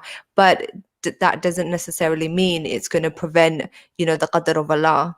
If Allah writ for our child to have disabilities, it's a form of testing. At the end of the day, I'm always reiterating, we're here for a test. When someone dies, yes, we could always blame the circumstances surrounding it, but at the end of the day, the angel of death came. It was written for that person to go, or whatever calamities that befall someone, it was written for them 50,000 years before the earth got created, that we're all going to be dealing with some sort of testing and trials within our lives. But just the one thing that I always try to stay mindful of is I guess, because I think sometimes, especially now with what's going on, I think everyone is on everyone's hyper aroused. And what I mean by that is they're very, because people's lives are at danger, everyone's on, this whole fear factor. And I think we have to be mindful that when we don't have actual knowledge and when we don't have clarity about things, I think it's really dangerous to put our own opinion just because we've read something or we've heard something, because we're all, we've spent the last couple of minutes just speculating. And yes, there are certain factors that play into things. But at the same time, I think it's just really important, because from the Dean's standpoint, to assume is something that's really dangerous, subhanallah, because the fact that you've posted something or you gave information to someone without actually having concrete tangible information about it yourself, at the end of the day, you will be accountable on the day of judgment. Ilahi will question you about that information that you've given. So that's the only thing that I just wanted to say. It's good to be aware, but I think also it could be really dangerous to leave ourselves open to all the different narratives that are being played into. I know everything comes into, people take information differently. And when it comes to speculation and, I'm trying to think for the word, but I can't think of it. Think of the word. Conspiracy, that's it. SubhanAllah, very early on, a couple of years ago, I was really into that whole thing. And SubhanAllah, and I remember my mind literally, like you become because you don't have any proof. And I know even when COVID first started, SubhanAllah, I felt so overwhelmed, wallahi, with the amount of information that people were forwarding. It got to a point where now, and I've already told people, don't forward me things, because I don't want to, I don't, and unless you come into me with this came from this, and I know the exact source and it's verified. I think it's really damaging to keep giving this narrative to people, because what we're doing is fear mongering. We're hyperlate, putting people in a state of fear. And when we're in a state of fear, we get, the fight or flight response gets activated. And then also there's all these chemicals. So forget about the vaccine and anything else. You could be killing yourself right now because of all the, cortisol that's going through your body, and that's going to affect your immune system. That's going to affect your mental, well-being, subhanallah. So I just wanted to say that. So yeah, thank you.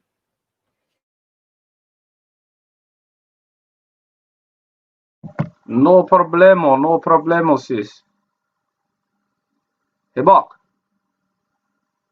Hello, you still there? Oh, yeah, still here. Yeah, I'm still here. You want to add something into that? Well, I'm going to be 2 minutes. I'm just quickly going to do something. No, I think she said it perfectly, unless you have like a question. Question. What's been the toughest part of your journey, sis, so far?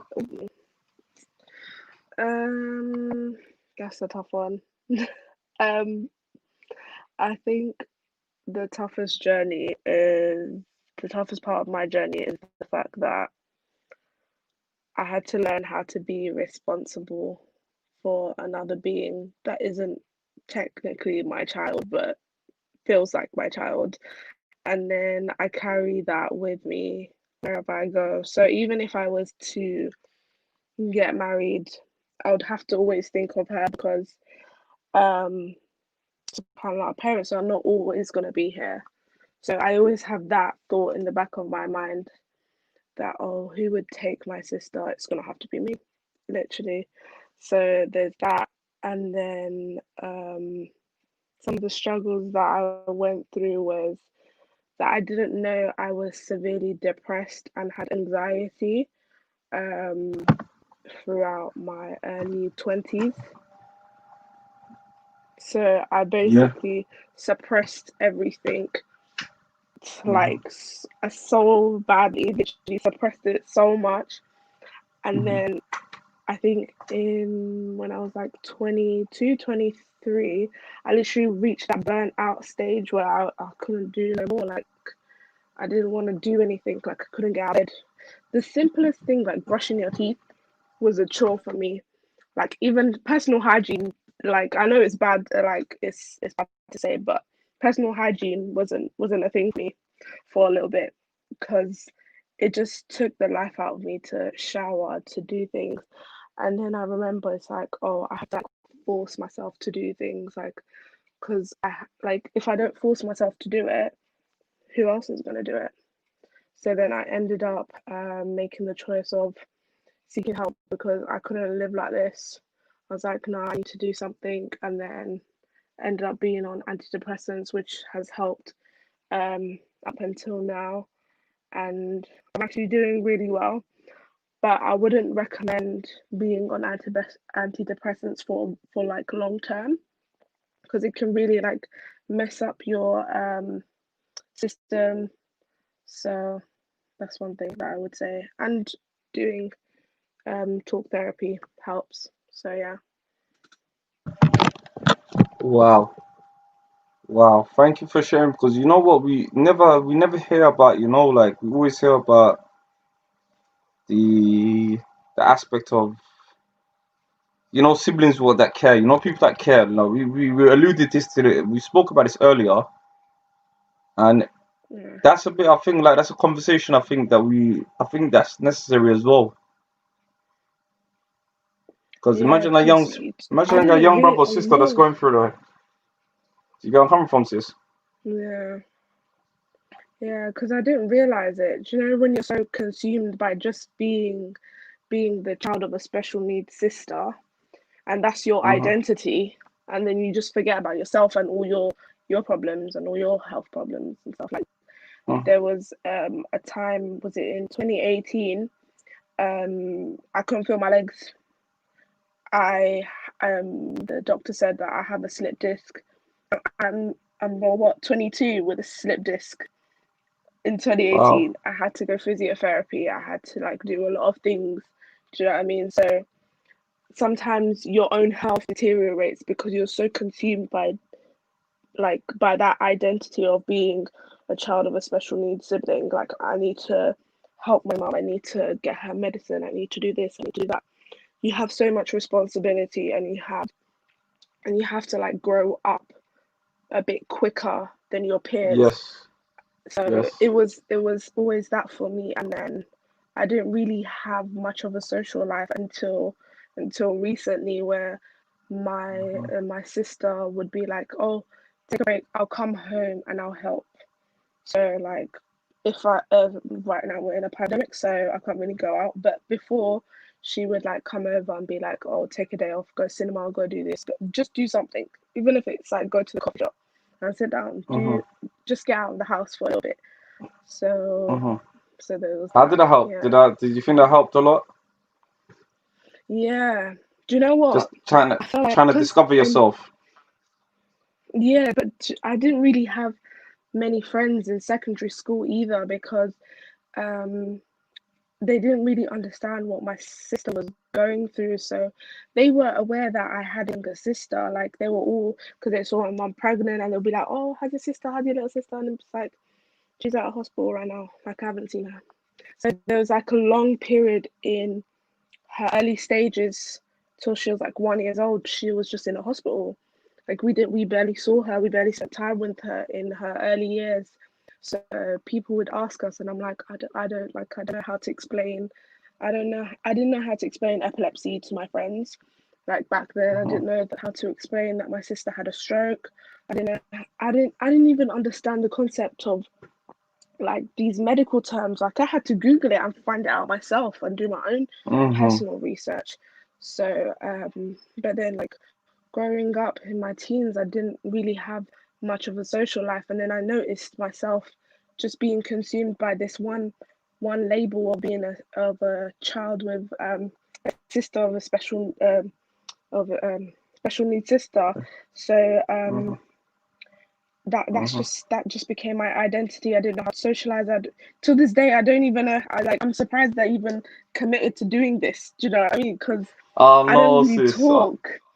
I don't really talk to people. It's not my thing. Even when I started my platform, I was like, am I even gonna reach people? I don't know what I'm doing. I don't talk to people. I don't literally, if I can count my friends with one hand. That's how like I don't have many friends. So I lack in the social department of things. So do you think it kind of, you know what, since you've been doing your podcast and all of this, do you think it's kind of, because I'm not gonna lie to you, sis, when I first come across your page, it kind of touched me. You get where I'm coming from, sis? I was like, raw. Yeah. And then looking at through some of your feeds and looking at some of your stories and looking at some of your things, I was like, oh my God. Even the whole situation with how women with special needs getting abused.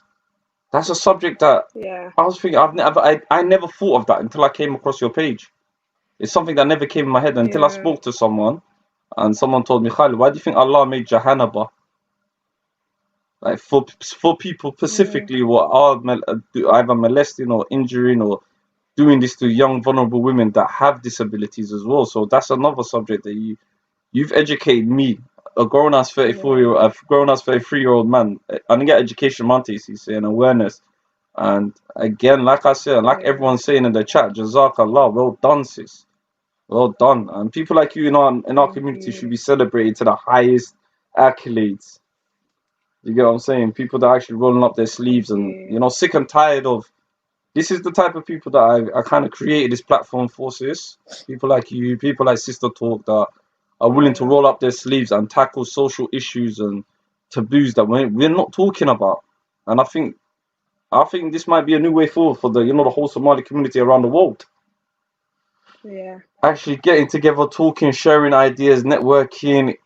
I think this might be a new way forward.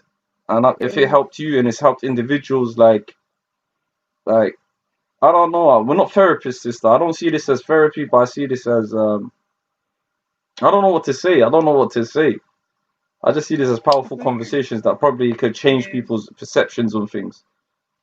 Yeah, I feel like any type of talking about anything, like any topic, any taboo topic, it helps people open their eyes to certain perspectives and certain things. So you're just like trying to be mindful of things. So yeah.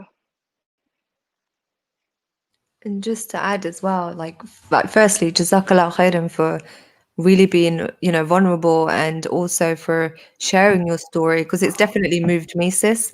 Wallahi, subhanallah. And had you not shared any of that, I personally would have not known. Like to me, you see, you're very articulate and you come across, wallahi, mashallah, very well. Alhamdulillah. And I'm definitely sure that, within our community, we've all faced challenges and, subhanAllah, may Allah make it easy for all of us. And just to touch up on what Khalid said about, this being, it can be a form of therapy. Also, the sister agreed, any form of talking and awareness into, maybe there's someone at home right now that's just sitting at home and going through what the sister shared, or, going through their own struggles, but hearing someone else. I think there's a sense of power that comes through any interaction that people have, where it could be kind of reparative. They use this in sort of the psychology realm, where, certain experiences, especially if we look at, other what do you call it, other schools of thoughts. It's more of a reparative, so you're validating someone's experience just by witnessing someone else be vulnerable. Because what it does, it gives you permission to say, you know what, I struggled, with this, and maybe right now I'm in a place of depression, and I don't know what to do about it. But just by you opening up, wallahi, subhanallah, someone, I pray that inshallah, this will be of benefit for people, inshallah. Yeah. And also, just to add, sorry, it's about creating that safe space, like not shaming, which I think is very needed within our community.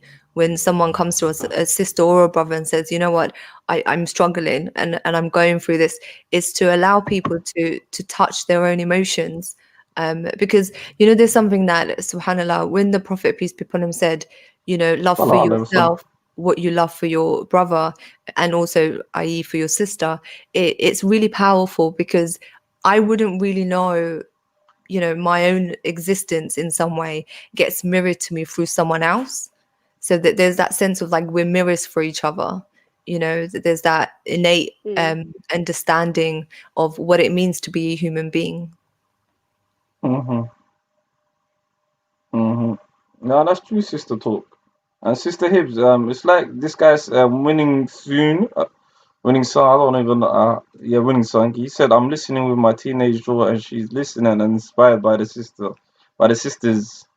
Barakallah fikum.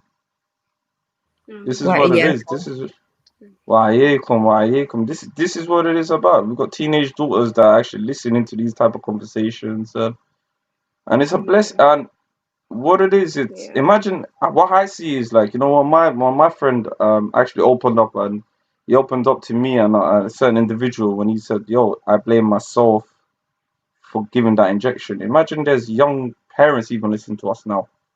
I hope there's young parents listening that might be going through this and see a bit of solace and saying, like, and young siblings as well.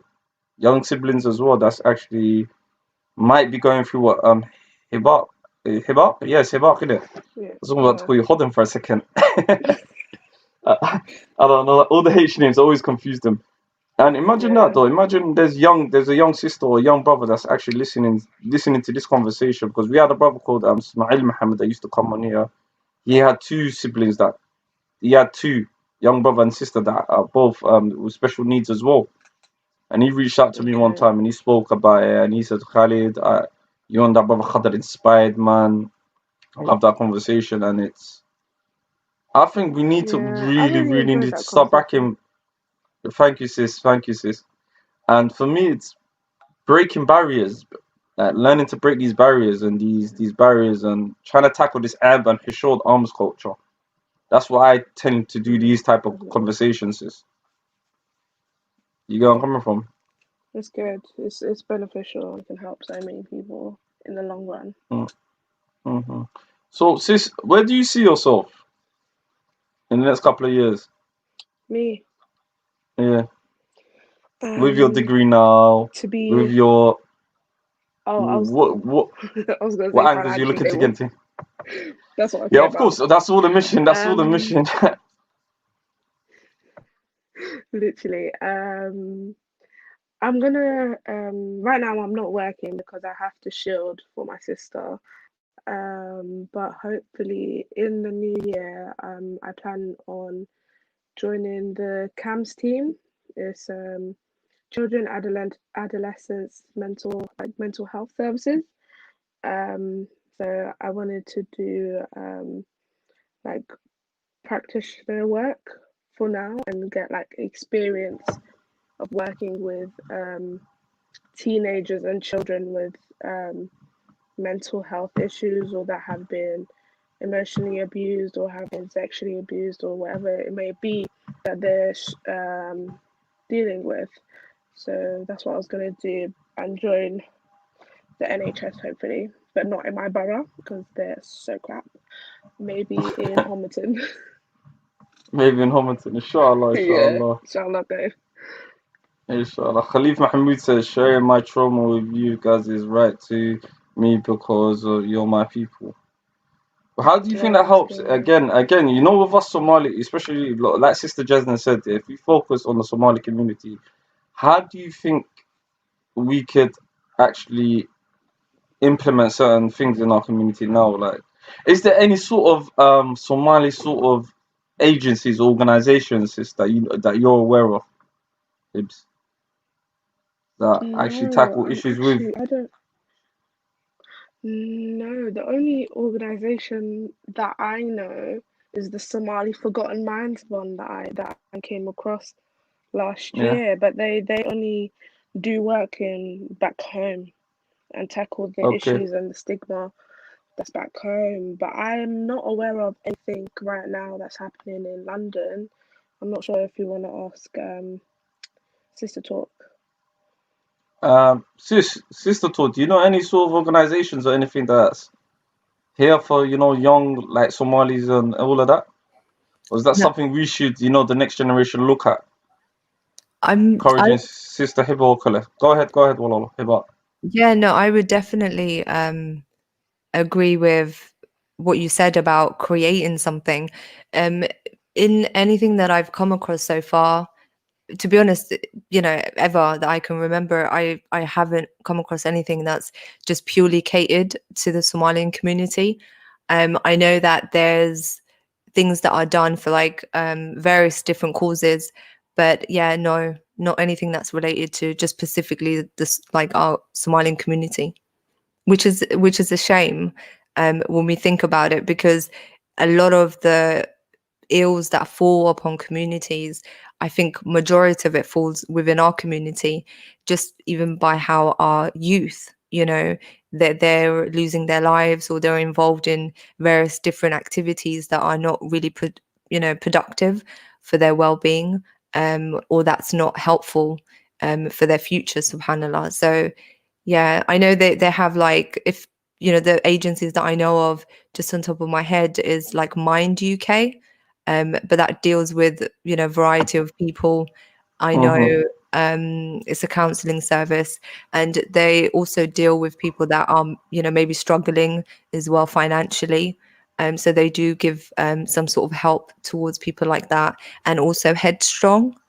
In my quite a while ago for my placement, I remember I worked with my placement with them, and they do affordable counselling, and they mainly cater towards sort of young people between the ages of 18 till 25, but they also deal with older people. But yeah, the majority they deal with the youth, and they do have counsellors and psychologists that are available to them. What else?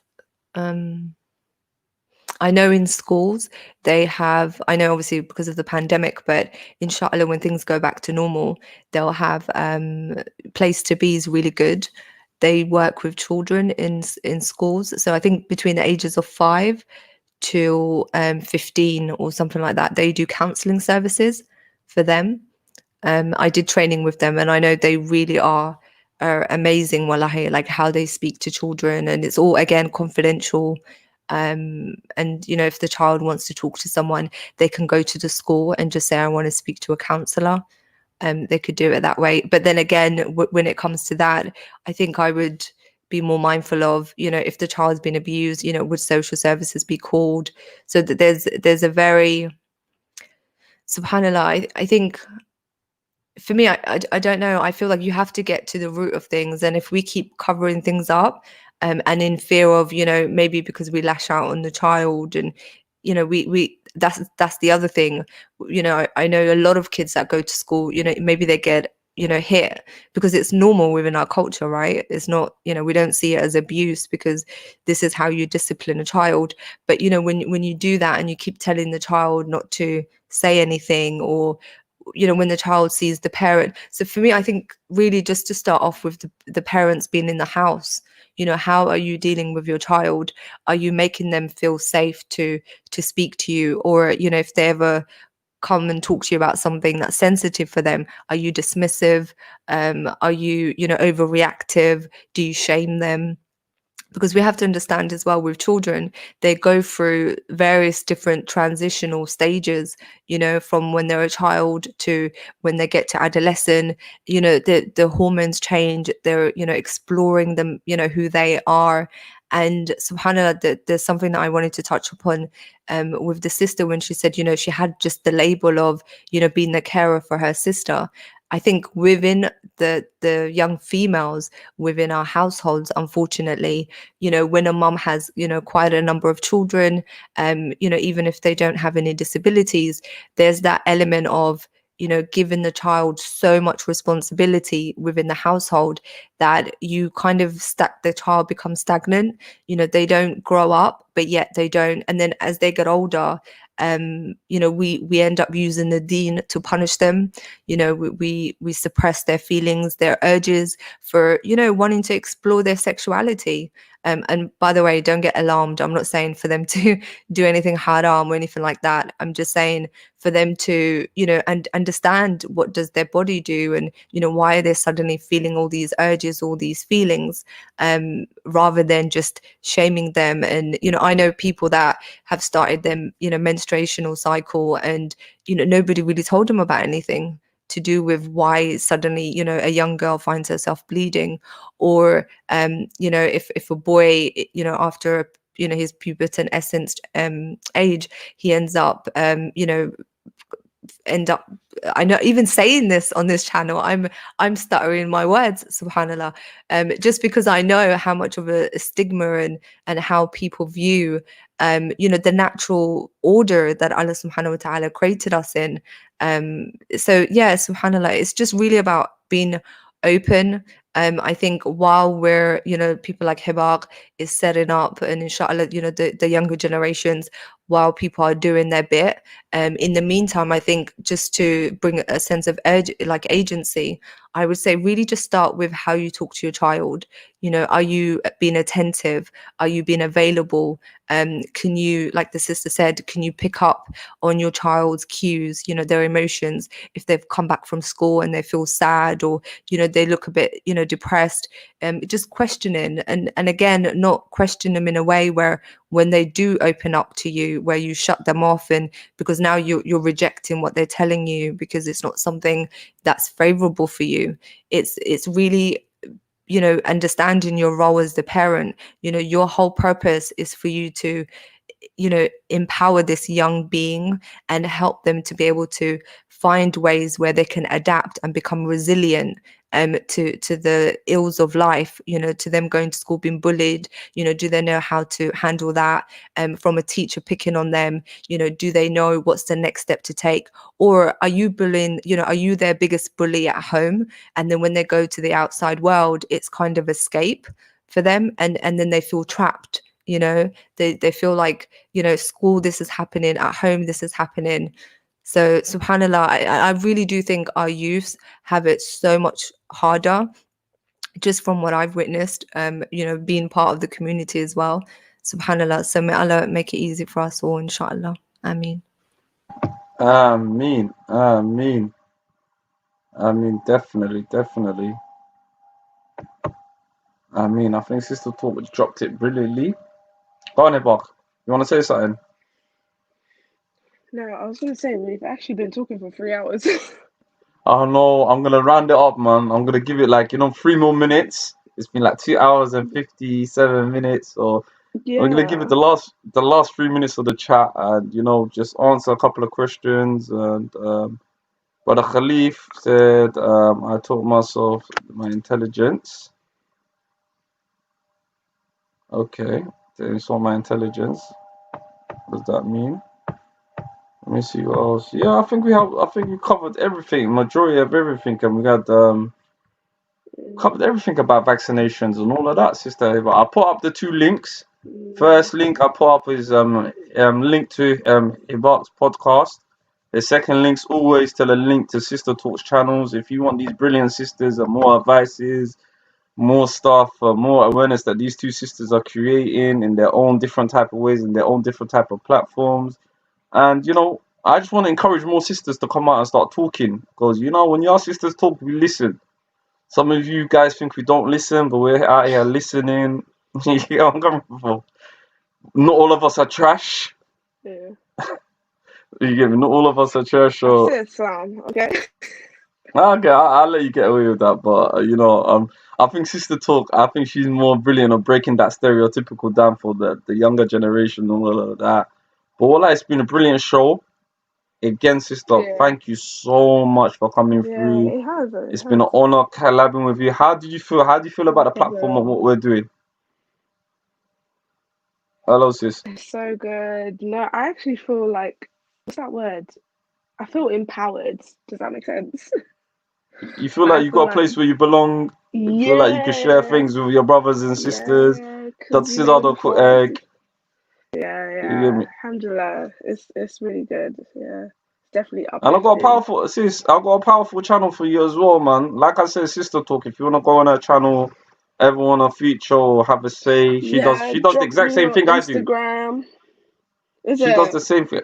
Yeah, she does exactly the same thing. You're not the same sort of platform I do, but hers is more catered to. I'll let her explain. Like literally, and we're gonna go offline right now. We're gonna have this conversation. You just stick around. You guys stick around after studio where we talk and we get into it. I just wanted to tell everyone, Assalamu alaikum wa rahmatullahi wa barakatuh. Wa anagi wa ayagi. Hadena na fahmi wa na fahmi dona. Hadena na bara wa na bara dona. SS, that Somali channel. We say it with our chest. And peace, y'all. You guys stick around, yeah?